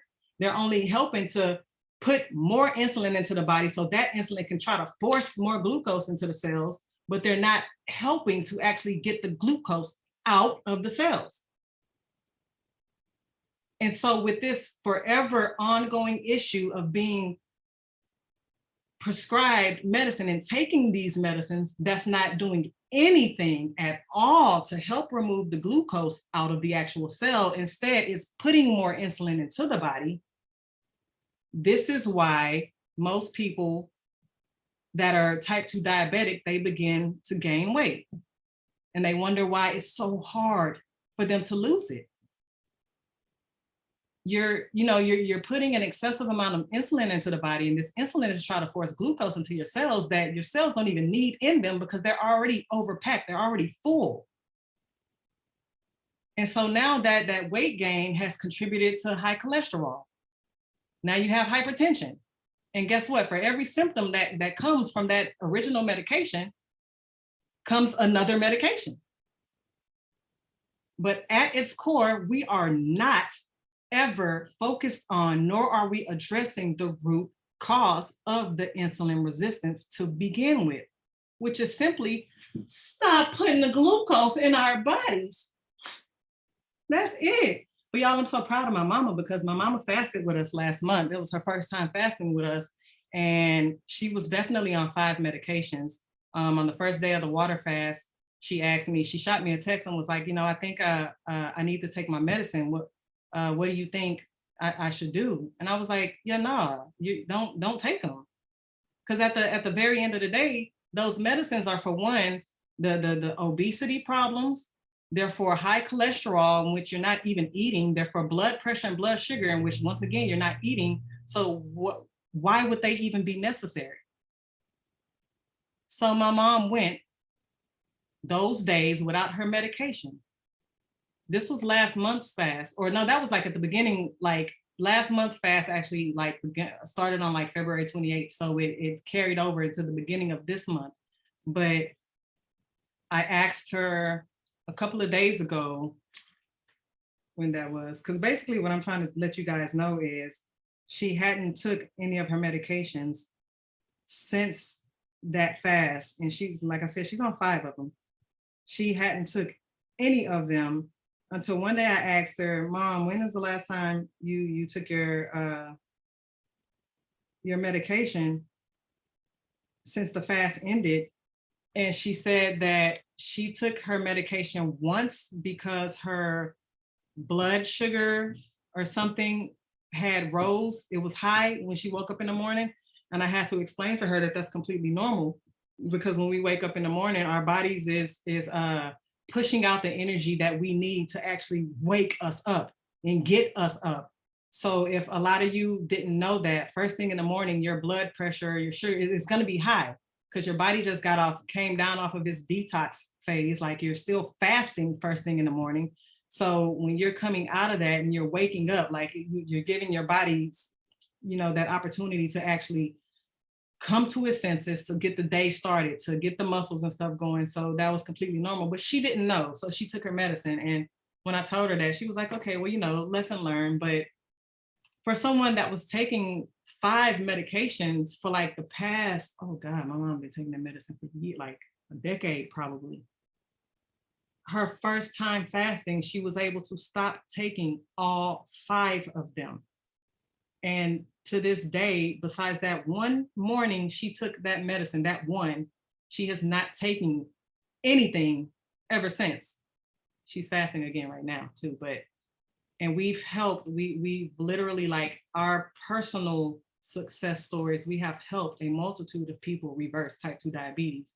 The oldest was my auntie, who's 75 years old. She had been type 2 diabetic for over 40 years, been on medication for just as long.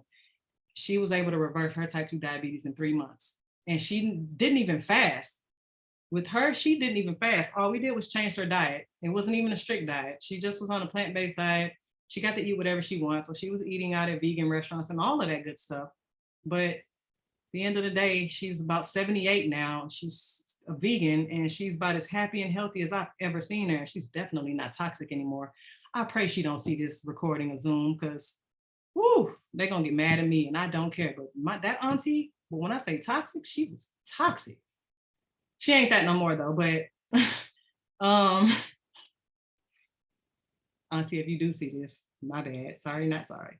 But so yeah, back on, like I was saying about the diabetes, like most medicines unrelated to blood sugar, and this is for anybody that's on medication. Most medications that's unrelated to blood sugar can definitely be taken during a fast.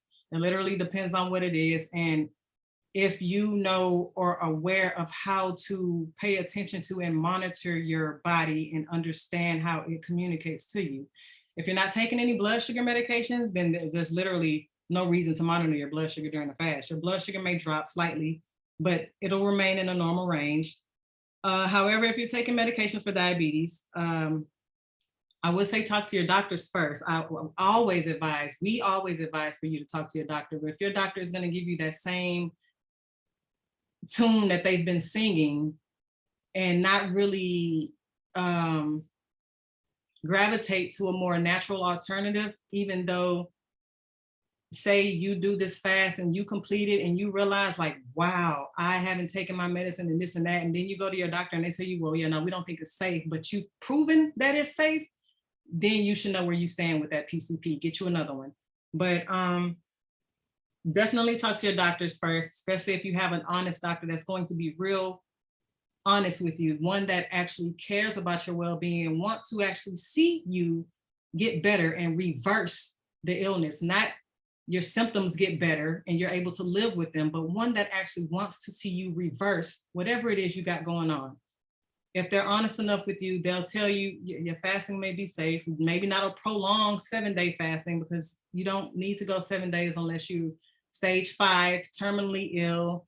You've been given a week or two, but as long as you have someone in your corner that's going to be there with you to help supervise in the event that you need a little help, then that's that. Like I said, if you're taking the medication for diabetes, you should definitely check your blood sugar at least twice a day, ideally up to 4 times a day on both the fasting and non-fasting days. With my mom and other people that did it, she checked her levels maybe twice throughout the day. That's my mom calling me right now. But yeah, definitely monitor all of that throughout the day. Keep note of what's doing what at what times and stuff like that. Certain medications are more prone to causing hypoglycemia than others. And so definitely, I guess, shoot us an email or anything if you're worried about that. But at its core, I want you guys to really understand that the bulk of these medications that are prescribed and associated with diabetes have everything to do with either obesity, high cholesterol, blood sugar, blood pressure, things like that. And when you're fasting, none of that stuff is an issue because you're not eating anything to cause your cholesterol to rise or your blood pressure to go through the roof or your sugar levels to go sky high, even with consuming just fruit. Every time my mom checked hers or anybody else checked their sugar levels, the sugar levels were normal. Eating the fruit that she was eating, the pears, apples, bananas, stuff like that, the 2 times a day she checked it, everything was normal. So this is where you guys will literally have to follow your heart and your intuition, really take notes, have a journal and things like that. So you're aware of what happens when you eat certain things and just things like that. Because at the end of the day, nobody is going to have your back and look out for you the way you're going to have your back and look out for you. And that's literally the bottom line of it. Yeah, what's your question? So basically, so we're looking at the 7-day situation. Is it a rinse and repeat once a month, or like right after you come off this fast thing, what type of diet are you suggesting? Is it just going vegan and then you do this fast every so often? I mean, what's the ongoing maintenance of this? We definitely suggest an overall healthier plant-based lifestyle, but everybody, we know we're not trying to force anybody to be vegans. Like that's literally never really our thing. It's more so about just healing naturally. So yeah, we do advise like just a plant-based diet that doesn't consist of those mucus forming foods and the foods that cause inflammation, which everybody should know by now. That's literally the meats and dairies and things like that. Monday, when you break the fast, like Monday is the last day of the fast. And so you would break it eating more fruit. Tuesday, we would advise those to kind of wean back into lighter meals if you are going to eat, whatever you want to eat, but just don't overdo it. Like be mindful, because at the end of the day, everything that you consume and put in your mouth is either feeding the disease or fighting the disease, whether you know it's there or not. Every single thing that we eat breaks down into the body and feeds something, or it fights something. And No, so, I understand. I if just you want to wanted make sure people fall I'm back. sorry, I was about to say, if you wanted to do it like on your own, like more consistently, like for you, like every weekend or once a month or even twice a year, like it's literally your choice, but we definitely advise to not just break the fast and go back into like terrible eating habits, because it kind of defeats the purpose. Yeah. Yeah. Gotcha. Excuse me, can I ask a quick question? Absolutely. Can you go back to the clear urine? You had mentioned something about your urine shouldn't be clear. Yes, if it's clear, that's not a good sign. Not to like fret over or really cause a super cause of concern, but it just typically means that your kidneys is not filtering out the way that it should be filtering out. Your urine should always be like yellow, not like a strong dark yellow, but it should always be like a cloudy kind of yellow, to let you know that internally you're okay. If it's ever Right, and clear, even if you drink, like 'cause I guess for me, like usually when I drink a lot of water. So you said to come back up off the water a little bit. absolutely. If you're drinking a lot of water and then you Okay. throughout the day, every time you go to pee and it's clear, you drank too much and you need like just kind of back up for an hour or two to allow your kidneys to actually kind of catch up to filter out everything to where you can get back to seeing yellow or colored urine for that matter. Okay, thank you. No problem. That's I where I have a ended question, on my please, if I PowerPoint. So can. yeah, I was about to say that's where I ended on my PowerPoint. Like I said, I didn't finish, so we're definitely up for questions. Let me take my screen off of this, but go ahead and ask your question. Okay, when does the Cascara Sagrada kick in? Like when should we consume that laxative? At night is best because it's a natural laxative, and it may kick in either before you even go to sleep or first thing in the morning, but you definitely don't want to like take it in the morning and then you have to go out. Right. So definitely. So at do night. you think we should eat? Because I'm gonna be honest with you, this is my first day and I've been TMI, but I've been going to the bathroom. I done went to the bathroom maybe 4 or 5 times already today. So do we need to take the Cascara Sagrada? Like is it okay? That's literally for if you've been going to the restroom, for one, Yes, it's not ma'am. TMI. Everybody on here is on Right, here right, because they're right, trying to right, heal. right. But that's the whole entire purpose of the fruits, the grapefruit, the activated charcoal, everything within that is for your benefit, is to help get the bowel movements going. The fruits are the most powerful thing that the body can utilize to actually help with the digestive process, to get you going to the restroom and actually storing and utilizing the minerals and all of that from the fruit. So you going to the restroom, that definitely means you're doing everything right. So steer away from the Cascara. You don't even need it. I have a question. What's that?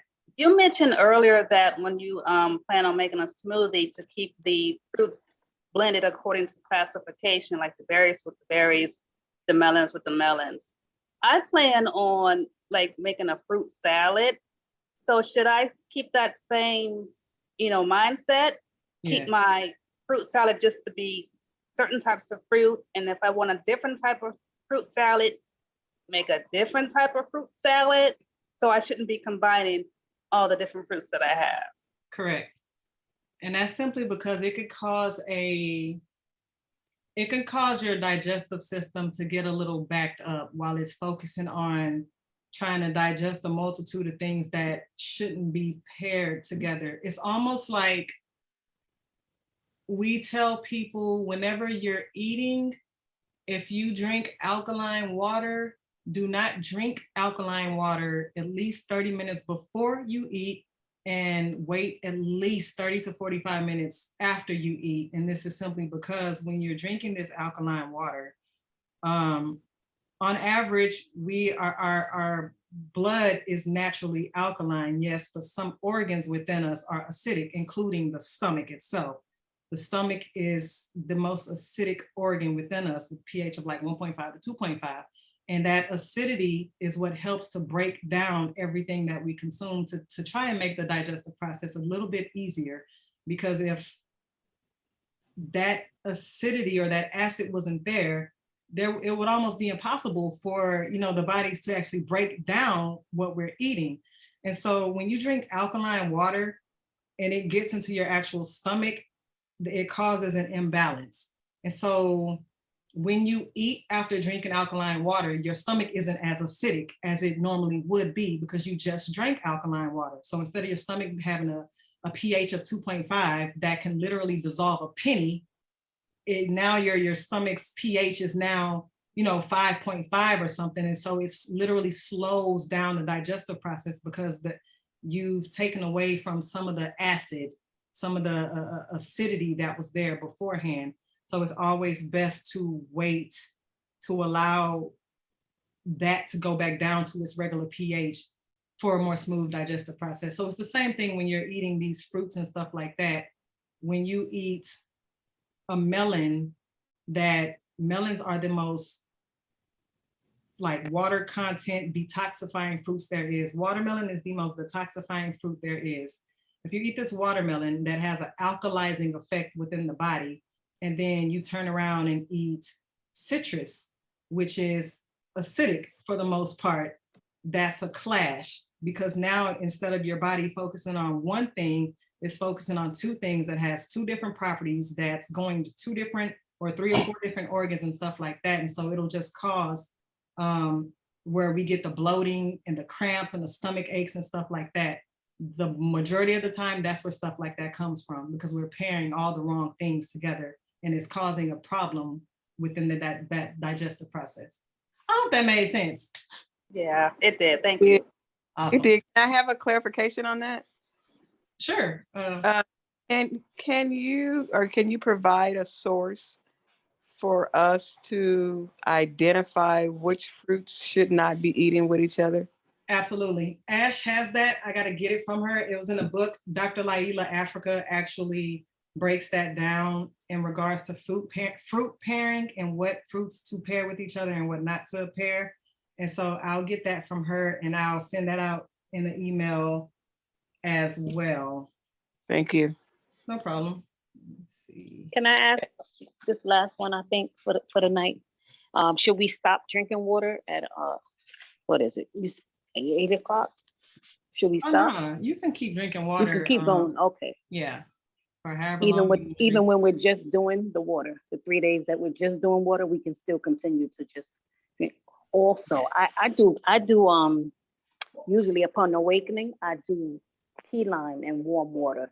Should I still continue to do that for these 3 days or should I stop? Yeah, on the water fasting portion, like nothing should be in the water but the water itself. Like no infusions, no nothing else, no herbs, no vitamins, no supplements. No, but I mean now. I'm talking about as of now. Oh yeah, now, yeah, absolutely. Okay. Thank you. No problem. One more question for me. Can you clarify, and I apologize if you, oh, I'm sorry. I apologize. I didn't know nobody else was talking. Can you hear me? I think you're the only one talking. Oh, okay. I apologize again for the clarification with the grapefruit juice and the charcoal. what's the ounces of grapefruit juice should we do with the half of tablespoon of charcoal? Let me Did go I say that see. right? Absolutely, you 'Cause did. it- I 'Cause gotta it go check says, right quick. because it says on here to do um add 1/2 tablespoon activated charcoal to your fruit drink.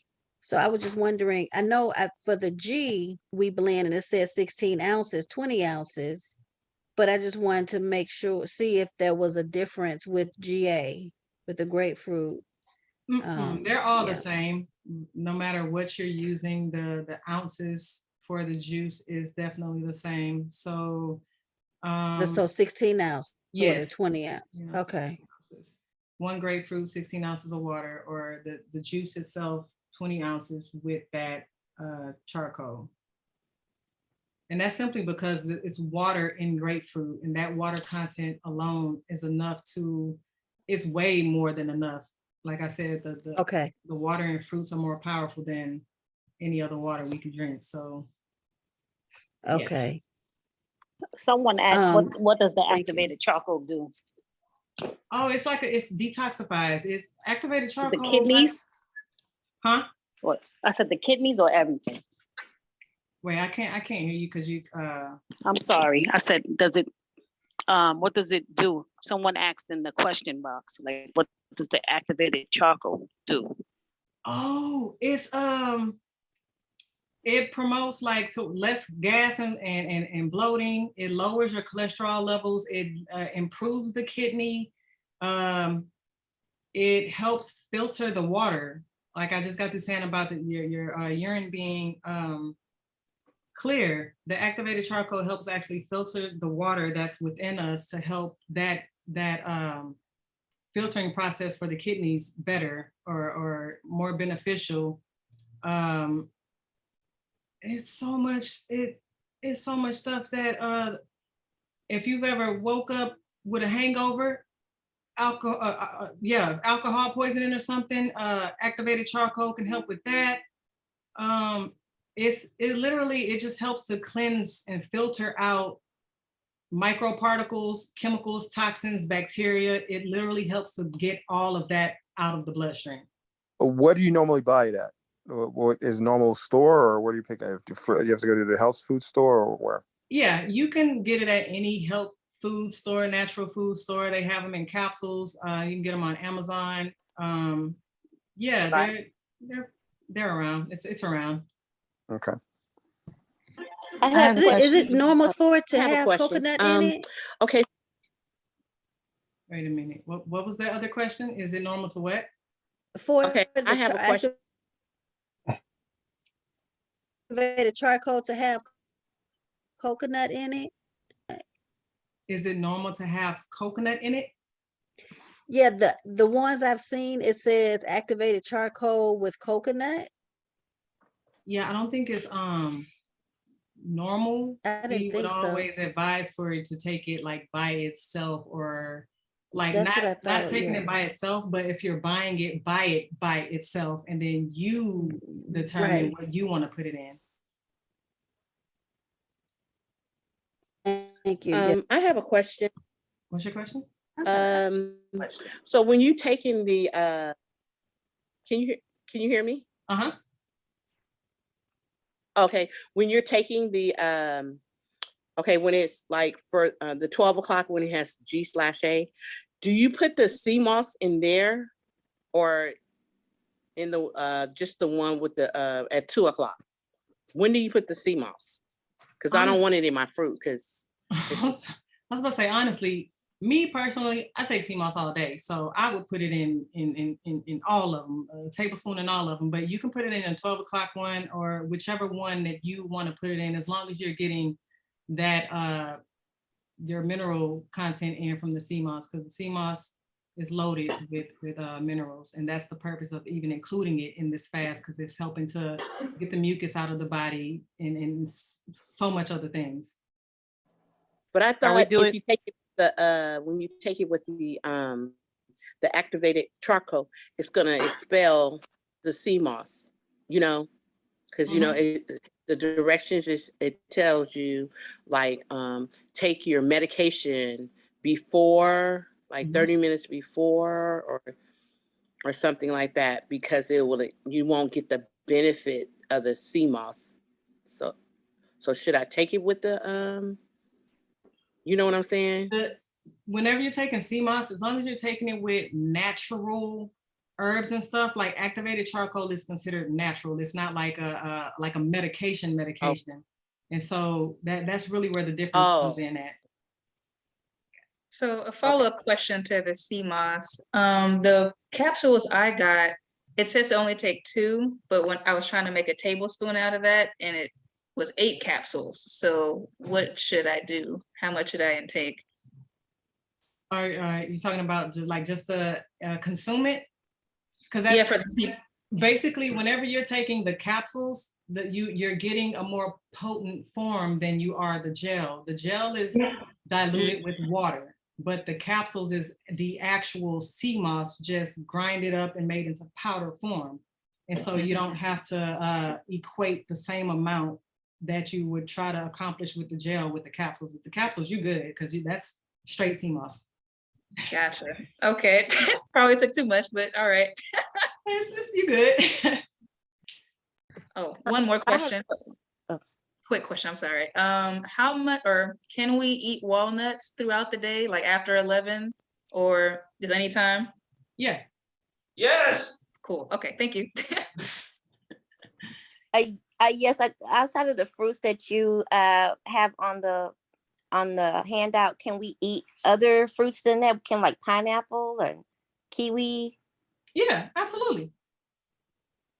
As long as your fruits is natural fruits, you can eat whatever fruits that you prefer, whichever ones you like.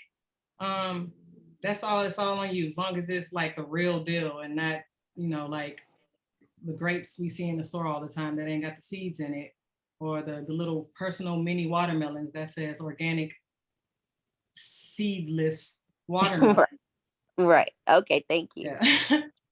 Do we need to eat the fruits these first 3 days? Like if we don't want to eat any of the fruits and just do water and the grapefruit juice, is that okay too? Or is it imperative to eat the fruits? If you want to, that you can literally do whatever you want to do. The fruits, the way we set it up, the fruits is literally to help ease into the water fasting portion. It helps to regulate the bowel movements and make sure you eliminate any and all waste before diving straight into the water fasting portion. And it kind of helps to just get that, even though it's just fructose for the most part, it kind of helps to just get that into the body to where the first 24 hours is not as bad as it could be. But the choice is yours, because sometimes when we do it, we literally eat like fruits that morning and then voila, we're already water fasting. So when we're doing it with you all, you guys can be like on the 2nd or 3rd day of fruit while we're already on like 3rd day of water kind of thing. So like if you want to do just the grapefruits and stuff like that, by all means, it is definitely more beneficial because you're starting right away and you're still getting your fiber from the grapefruit and stuff like that. So by all, you can do whatever you want to do. If that's what you want to do, the grapefruit, that's not a bad idea. Like I would do it. Okay, thank you. No problem. I have a question. I'm sorry. Did I cut somebody off? I saw someone ask if should they take their medicine if they have hypothyroidism. If you have any CMOS on deck, you don't need to take you don't even need to take your medicine. The CMOS alone is more powerful than any prescribed medicine a doctor can give you, because at the very end of the day, hypothyroidism is your thyroid gland is underproducing, is not producing enough iodine, and that CMOS will get you right almost immediately. And so that's if you have any CMOS on deck. If not, just keep taking your medicine for now. But if you decide to do it again and you don't want to go the medicine route, definitely get you some CMOS or some Bladderwrack or both, because they are both loaded. I mean, loaded with iodine. And that alone has helped a bunch of people with hypothyroidism to actually regulate their thyroid gland, stimulate it to where it's producing the right amount of iodine, and then they no longer need it. Yeah. So is that like a gel that you get? Gel capsules, okay, be careful. Gel capsules, yeah, and whichever way you want to take it, like whichever is like convenient for you. Some people don't like the gel, they rather just do a capsule, whereas like some people like the gel because you can put it in any and everything. So it's Right. really And I whatever guess you like a want. right. No, thank you. I guess a follow-up question to that. It's like I know you mentioned this briefly. I may have missed part of it, but what was like the continual process of this cycle? Because like right now we're doing it for 7 days, but for the future, like how do we maintain such a strict diet and fasting period? You don't even have to maintain a strict diet. You can literally, like I said, Monday is the last day for fruits only. Tuesday, you kind of go back into whatever lifestyle you choose to go back into, but just be really mindful. Some people come out of it where their taste buds, their cravings have completely turned off and switched up. So they're not even craving the same things that they once were. So it kind of makes it easier for them to steer clear from those things that they were eating at first, but definitely just kind of take your time easing back into whatever you decide to eat. We advise, try to go the plant-based route, and if you don't want to, try to minimize the amount of meat or dairy that you do consume.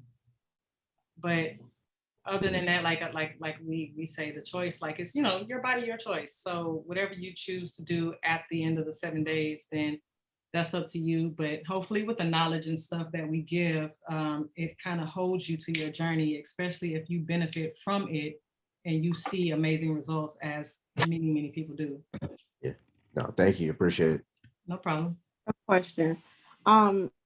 How do you make the Cascara Sangrata? I think I'm saying it right. How do you make that less pungent? Because it's really, you really can't. bitter. You can't, fam. You can't. I'm sorry. I don't like it either. Like it's the most nastiest. I mean, the most the nastiest.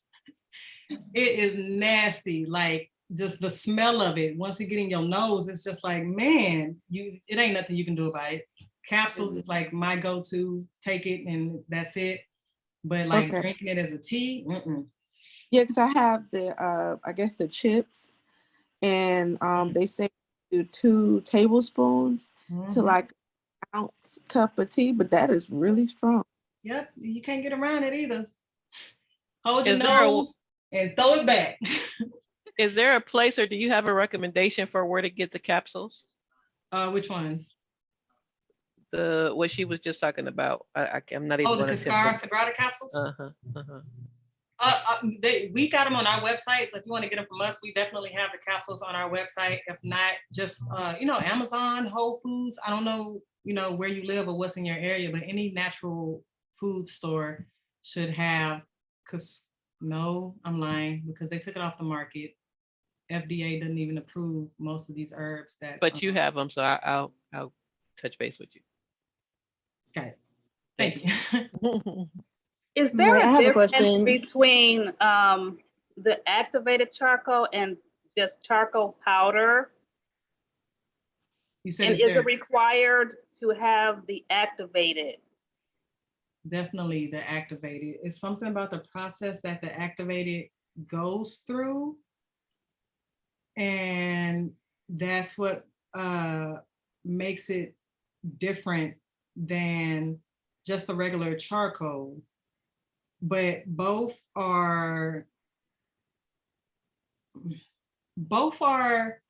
beneficial, but the activated is definitely more beneficial. It literally binds to the toxins in the stomach. And so the body can't absorb those toxins, and it'll eventually like rid itself. And so I would definitely try to stick with the activated more than Okay, because I went to the vitamin shop today. I couldn't find the activated, but I ended up finding charcoal powder, and it does say binds unwanted materials and gas in the digestive tract. So they could have possibly, you know, utilized the activated charcoal and just didn't put that on there. So if it says one and the same, then you definitely should be good to go. Okay. Definitely should be good to go. All right. I want to ask a question in regards to the adding the activated charcoal because I can't do the grapefruit juice because I'm on medications that it conflicts with. So I'm doing the prune juice. So how much? I know you said, I believe you said 20 ounces to the grapefruit. Is that the same for the prune juice? Yes. Okay. And then the other question, I saw someone type it. I had a question too, that same question in regards to the Life app. What group are we joining or circle are we joining in the Life app? Oh, you don't even have to join no circle or group or none of that stuff. It's literally for your personal use. So when you start your water fasting portion of it, just hit start on there or edit it to whatever the last time you ate to where it fits your actual fast and just follow along with it until you actually end it. And by following along with it, what I taught earlier, as far as like the fat burning stage, the ketosis, the autophagy, that app will actually show you when you're in that phase and it'll break it down even further so you'll know what's going on. But that's literally for your personal benefit. Okay, well, thank you. No problem. Quick question. Is it common for a headache? Is it common for a headache? I've been having headaches all day, seem like. Yes. Yes. All of the symptoms that comes with fasting are headaches, dizziness, weakness, nausea, pain, every type of just uncomfortable feeling you can think of, you'll experience. But headaches is normally the number one thing you experience. It's like I said, it's normal. It's nothing to be concerned about. You're doing something completely different than your body is not used to. And sometimes, depending on how toxic you are, your body will try to work against you and it'll try to convince you to go, you know, to gravitate towards whatever it was you were doing that it's used to you doing. And so, you know, create those headaches, or your body will start producing an excessive amount of ghrelin, which is another hormone, and that's your hunger hormone. And so once it starts overproducing an excessive amount of ghrelin, then that's where you get hangry. Your attitude changes. You don't want to be bothered. All types of stuff. But all of that is normal, and it'll literally let up the second day, the third day, depending on like where you are within your journey. Yeah, because I sure wanted to go get a slab of ribs today. You got it. You are in control. So you got it. To talk to. No, we don't have a group. We are the group, everybody within this fast, and then you can email us as well. Normally we allow text messages, but it's just Ash and I, and the demand and the amount of people we have following and supporting us it gets too much for us to keep up with just us two people, because like not only do we give ourselves to where like we're not hard to find, we're not acting like or pretending to be bigger than life or better than anybody. We're literally just like everyone else. It gets hard. Like we're trying to respond to text messages, phone calls, emails, messages across all social media boards. We're trying to, you know, get these orders together, shipped out. We make all of our own products. We don't have a manufacturer or a distributor. Like we are considered our own manufacturer. We make all of our capsules in-house, like the gels, our syrups, our elderberry syrup, our COVID-19 syrup, our cough syrup. We make all of these things. And so when we're doing this, on top of trying to stay up on the text messages and stuff, it gets hard. But if you email us, we definitely respond to that as soon as we can. And we're caught up with the emails for the most part. So that's normally what we do. But since you brought that up about the group talk, that I think we may implement that so we could do, because that's a great idea. We normally wait, everybody just waits until we get on this Zoom, and then everybody gets, you know, talking and stuff like that. But as of right now, no, we don't have a group thing. It's just, you gotta hold yourself accountable until we get back on these Zooms. Can I speak? Is that okay? Yeah. With the group chat, I was just saying, it kind of takes away some of the pressure with you guys as well, some people have different levels of education and knowledge about fasting that they can, help and like reach out. And if someone has a question, someone else can answer. So it doesn't like pressure you guys to, oh my gosh, we have all these questions and we're not answering it. So everyone kind of communicates, and that kind of would help the process of people staying on track with the fasting. Agreed. Definitely agree. And that's some of these days, like getting closer towards the end, especially during the water fasting portion, we still teach, but we kind of let up on the teaching to allow room for just open conversation and things like that. But I definitely agree. And so I'm gonna share that with Ash whenever she gets back. But thank you for that.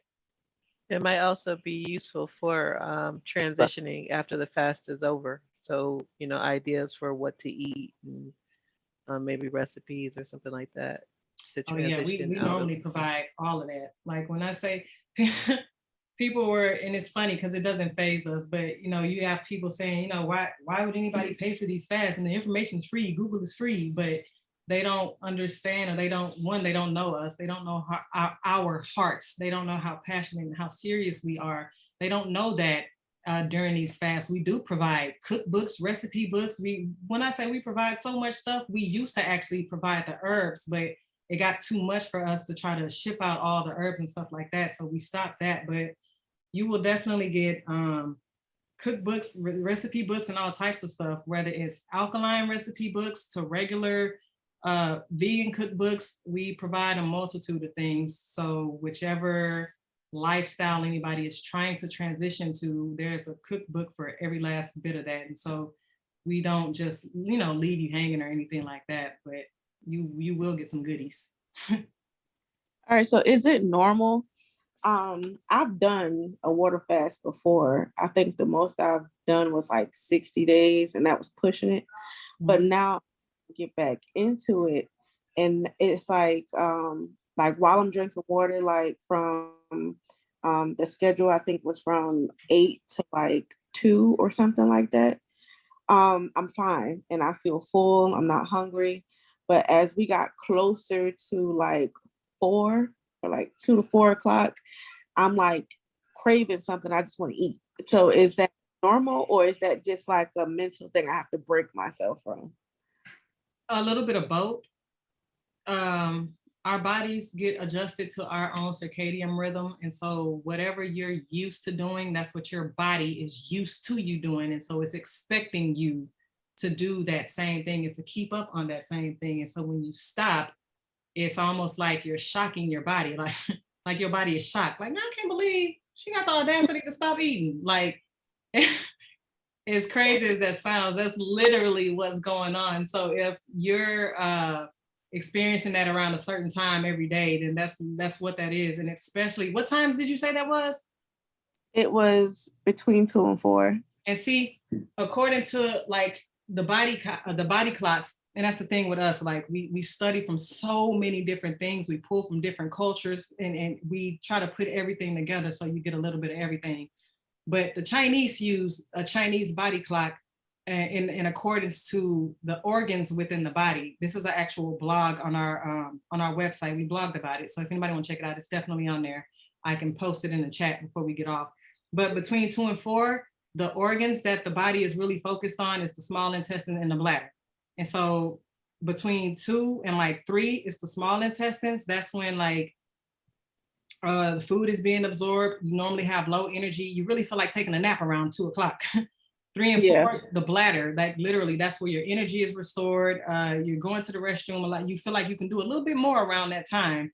And then right after that is when like the main organ is the kidneys. This is where, building up the bone marrow, you're getting ready for supper, dinner, and all types of stuff. But let me go to this blog and share this right quick. So if y'all want to click on that, but that's literally what that is. It could be that your body's used to it, and it can also be in accordance to the organs. That certain time of day is when those organs are really going to work, whether we know it or not. It's happening. So it's a little bit of both. Okay. Somebody asked about that tea I said earlier to replace coffee. It's dark roasted dandelion tea. I'm gonna type that in the chat, and I'm also gonna type that what I just said about the Chinese body clock, so y'all can know what's going on within your body at certain times. And that's also why a lot of people wake up randomly 2 or 3 o'clock in the morning. But got that in the chat, and that dark roasted there. Yeah, I definitely have that issue. But I also have a hard time sleeping anyway, but it's like an off and on thing, but definitely between 2 and like 6 in the morning, I'm up. And then to be up that early, my heart kicks in. So I'm fighting not to eat that early in the morning because I might eventually fall back to sleep. I definitely get it. I get it. But that's what the purpose of these fasts, like you'll be surprised, it'll help regulate all of that. Those that have problems sleeping, they get the best sleep of their life during these fasts. People that's had pain for like years, headaches that they can shake, they had headaches since they was a teenager. All of a sudden the headaches is gone. Like you would be surprised at how beautifully amazing and designed our bodies are, and how it'll do a 180 on you when you allow it. That's literally that. Ooh, Good question, please. What's that? Regarding water to drink. You mentioned something earlier about the alkaline water, but I know in the guide it did specifically says, was it spring water? I think it said. Natural spring water? Natural spring water, yes. But I usually drink alkaline water, and that's what I have. And that's what I stocked up on for this fast until I realized it says natural spring water. So should I? Most natural spring waters, are naturally alkaline. And so those that sell alkaline water and market it as alkaline water, they're just doing that to be able to throw a higher price tag on it, because Crystal Geyser, which is one of the cheapest natural spring waters probably on the market, has a natural pH of like 7.4, which makes it naturally alkaline. The thing about these waters is you have to be extremely careful because most of them are scams. We ourselves, me and Ash, it's on YouTube right now, but we went live and tested nearly 20 different types of water. And we tested the pH of them and all of that stuff. And then we blew in the water. We added some drops. Matter of fact, I may do that tomorrow night so y'all can see it yourself. But we added some pH drops so you can actually see, the acidity or the alkalinity in the water. And then we took a straw and we blew in it, just to say that, when we're drinking water, we're consuming water. So we have, it has to touch the tongue in order to, go down the esophagus and get into the stomach. By the time you drink most of these waters, before it even goes down your esophagus, it's already acidic, because almost all of them are acidic at the core. They've either added something to make it alkaline, which is sodium bicarbonate, that's baking soda, or they've added other things in it to make it alkaline, but it's really not. And when I say we tested some of everybody's most popular waters, like Evian, what are they? Life Water, Voss. We tested some waters, and literally all of them came back acidic except for Crazy Water. But yeah, you just got to be careful with your water. And that's why in the PDF, we advise you to buy your own pH strips and test your water yourself, because you'd be surprised. I saw that. Thank It was you. good. Very informative. No problem. But I have two questions. I have two questions. You probably already touched on it, but with the activated charcoal capsules, because you guys did put in the PDF that if you didn't have the powder, you can get like the pills or the capsules. But when speaking to the GA that's on the chart, it does say a half a tablespoon, but if you're taking the capsules, are you to follow the instructions that's on the bottle? Or what I did this first day, I'm not gonna lie, I just opened the capsules and dumped out the charcoal into a half of a tablespoon measuring spoon and just poured it into my grapefruit drink. But because I wasn't sure and I just wanted to make sure I got the half a tablespoon. But I didn't know if we just follow the directions on the bottle or equate it to what would be a half a tablespoon, which was about 7 capsules, I think 7 or 8 capsules open. Yeah, somebody asked that. It's definitely okay to follow the instructions on the actual bottle. The capsules, for whatever reason, are always more potent than powder forms, because the powder, in order to get them into a powder, they have to go through a process that includes adding something like adding water or something to get it into another form just to turn around and dehydrate it. And so that's how they're able to get powders in bulk versus capsules. There's normally a different process. So you're getting the more potent, straightforward product, that activated charcoal. And that's with any type of capsules, but definitely it's okay to follow what's on the product description.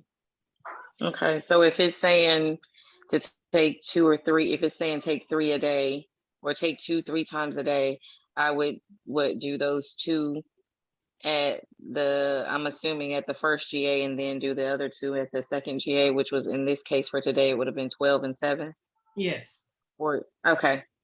And then when you all were speaking about herbs and so forth, I just wanted clarification. Is that tea? So are we saying that it's okay to do herbal tea? Yes. Well, okay, because I drink herbal tea, but I didn't know if we could, because this fast was fruit and water, so I didn't want to put anything extra in there.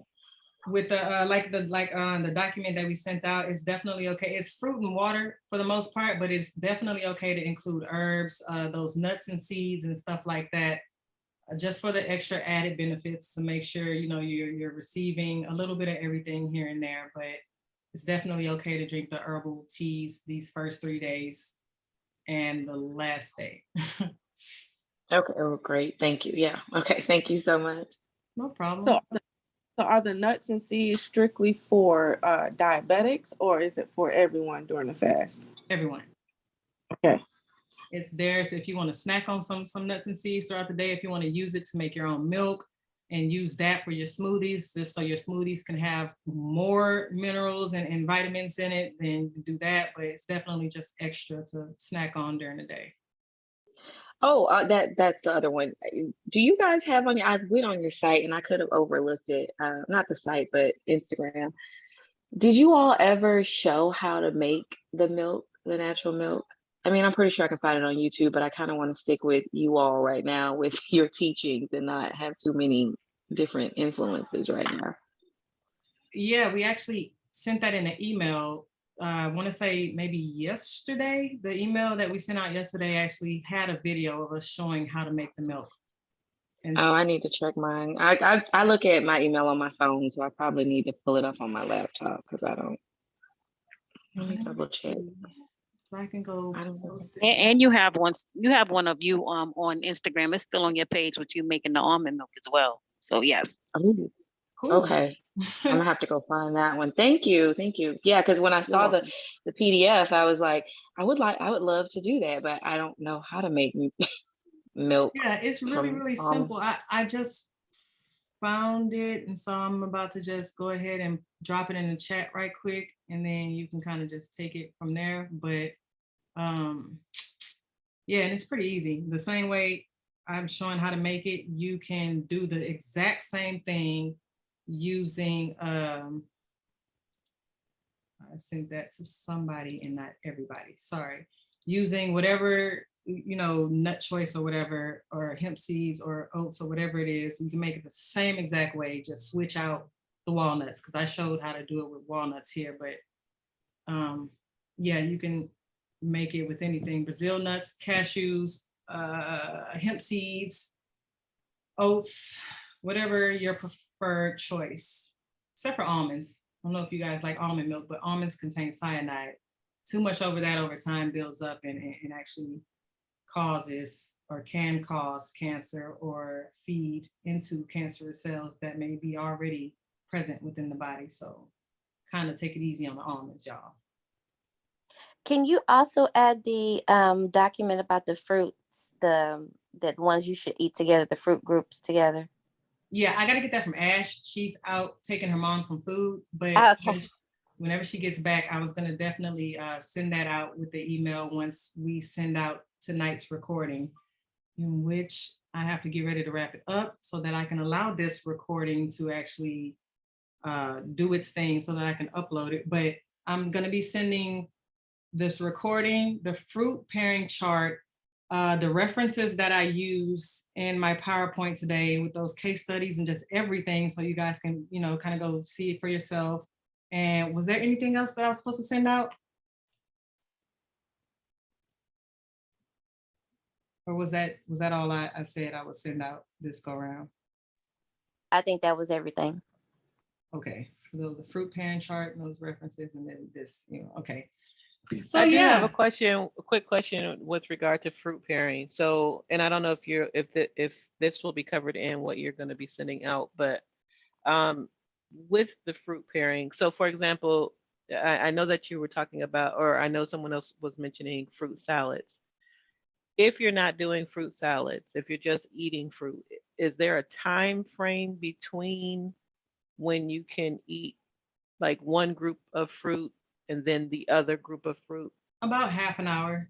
It doesn't take, unless you're constipated and is unaware, it doesn't take fruit a very long time to actually digest and get through that process. And so 30 to 45 minutes tops, you're able to eat anything else you want after that. But just, give your body that time, at least 30 minutes to digest the fruit that you already just ate. Perfect, thank you. With that, I'm going to wrap it up here. Tomorrow morning, guys, try to do the ice facial. I'm not sure if we even mentioned the cold showers, but if you shower tonight, or even if you shower first thing in the morning, take your regular hot or warm shower. Make sure your last minute, maybe a minute to 3 minutes, is cold water. That's for tomorrow. What else? Make sure I'm not leaving anything out. You're free to, that chart with the grapefruits and prunes, that's just like a guide. Like I said, you're free to eat fruits all day whenever you want to eat them. On the chart where it says any fruit, you can pick literally any fruit you want to eat. You don't have to eat the fruits whole. You can definitely juice them or make smoothies. You can get creative. I know at times, whenever I first started doing this and I wanted to have something warm, I was so used to eating something warm. I wanted something warm. And so that's when we started actually cooking fruits, because we weren't aware that a lot of the fruits we think are vegetables are really fruits. And so when we found that out, it was a wrap. We started making like fully loaded fries with like Buro bananas, using the Buro bananas as the fries. We'd make our cheese from scratch using like Brazil nut or cashew cheese. We load that up with some like bell peppers, squash, zucchini squash, eggplant, okra. Like all of this stuff is fruits. So don't think that your fruits only have to be like the berries, melons, and stuff like that. Like you can definitely implement the bell peppers and the eggplant, okra, zucchini squash, and stuff like that in there. That is, if that's something you want to do. If not, just stick to your, the fruits that we always known to be fruits. And eat them as much as possible. Fruits are your friend. Like, How did you make the burro fries? I accidentally on purpose got some and didn't know what I was doing, and I don't think that they're right. And so in looking at how to deal with them, I found out that fries was one of the options, but I didn't know, because of the fact, I'm thinking fried, that it's kind of going to go against what we're trying to do here. So how would you prepare them? you got the air fryer? Actually do. Got one for Christmas and I haven't used it yet. So there you go. No oil needed. You just Buro bananas are a little bit difficult to handle. They're a tad bit more, not rough, but they're definitely more firm than the traditional Right, they're more dense. man-made hybrid banana. But once you actually peel open the banana, you just slice them like into like little wedges or little fry shapes. Throw some seasoning on there. That's the thing, guys. You can definitely utilize seasoning on this fast, because seasoning spices and stuff is herbs. So it's okay to utilize herbs and seasoning, salt, pepper, onion powder, whatever it is you want to use, but you know, season them, throw them in the air fryer, and you got fries. You can bake them.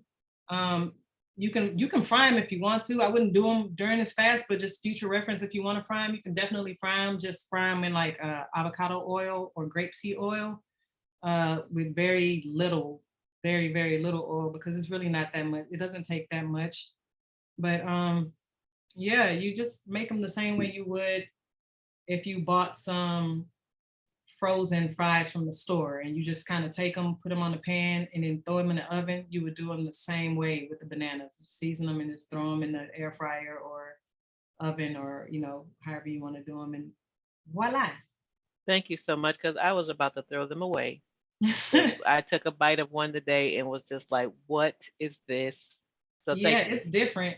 Throw them in the It's very smoothies. different. Sometimes we throw them in the smoothies just to get through all of them, but these type of fasts will bring out the creative in you, because we got so creative at one point, because we refused to fall backwards and be defeated by a fruit fast, and so we just took matter in our own hands and started looking up recipes and making recipes utilizing only fruit, and so it turned out amazing for the most part. So yeah, we definitely encourage y'all to get creative if you have the time to. If You not, definitely gave me life, because I did not know. And, you know, I was today years old when I found out that peppers are fruit. Peppers, okra, zucchini, all of those are parts, you know, options. So yeah, tomorrow's going to be much better than today. have fun with it. Make you a stuffed bell pepper. Let your meat be walnut meat.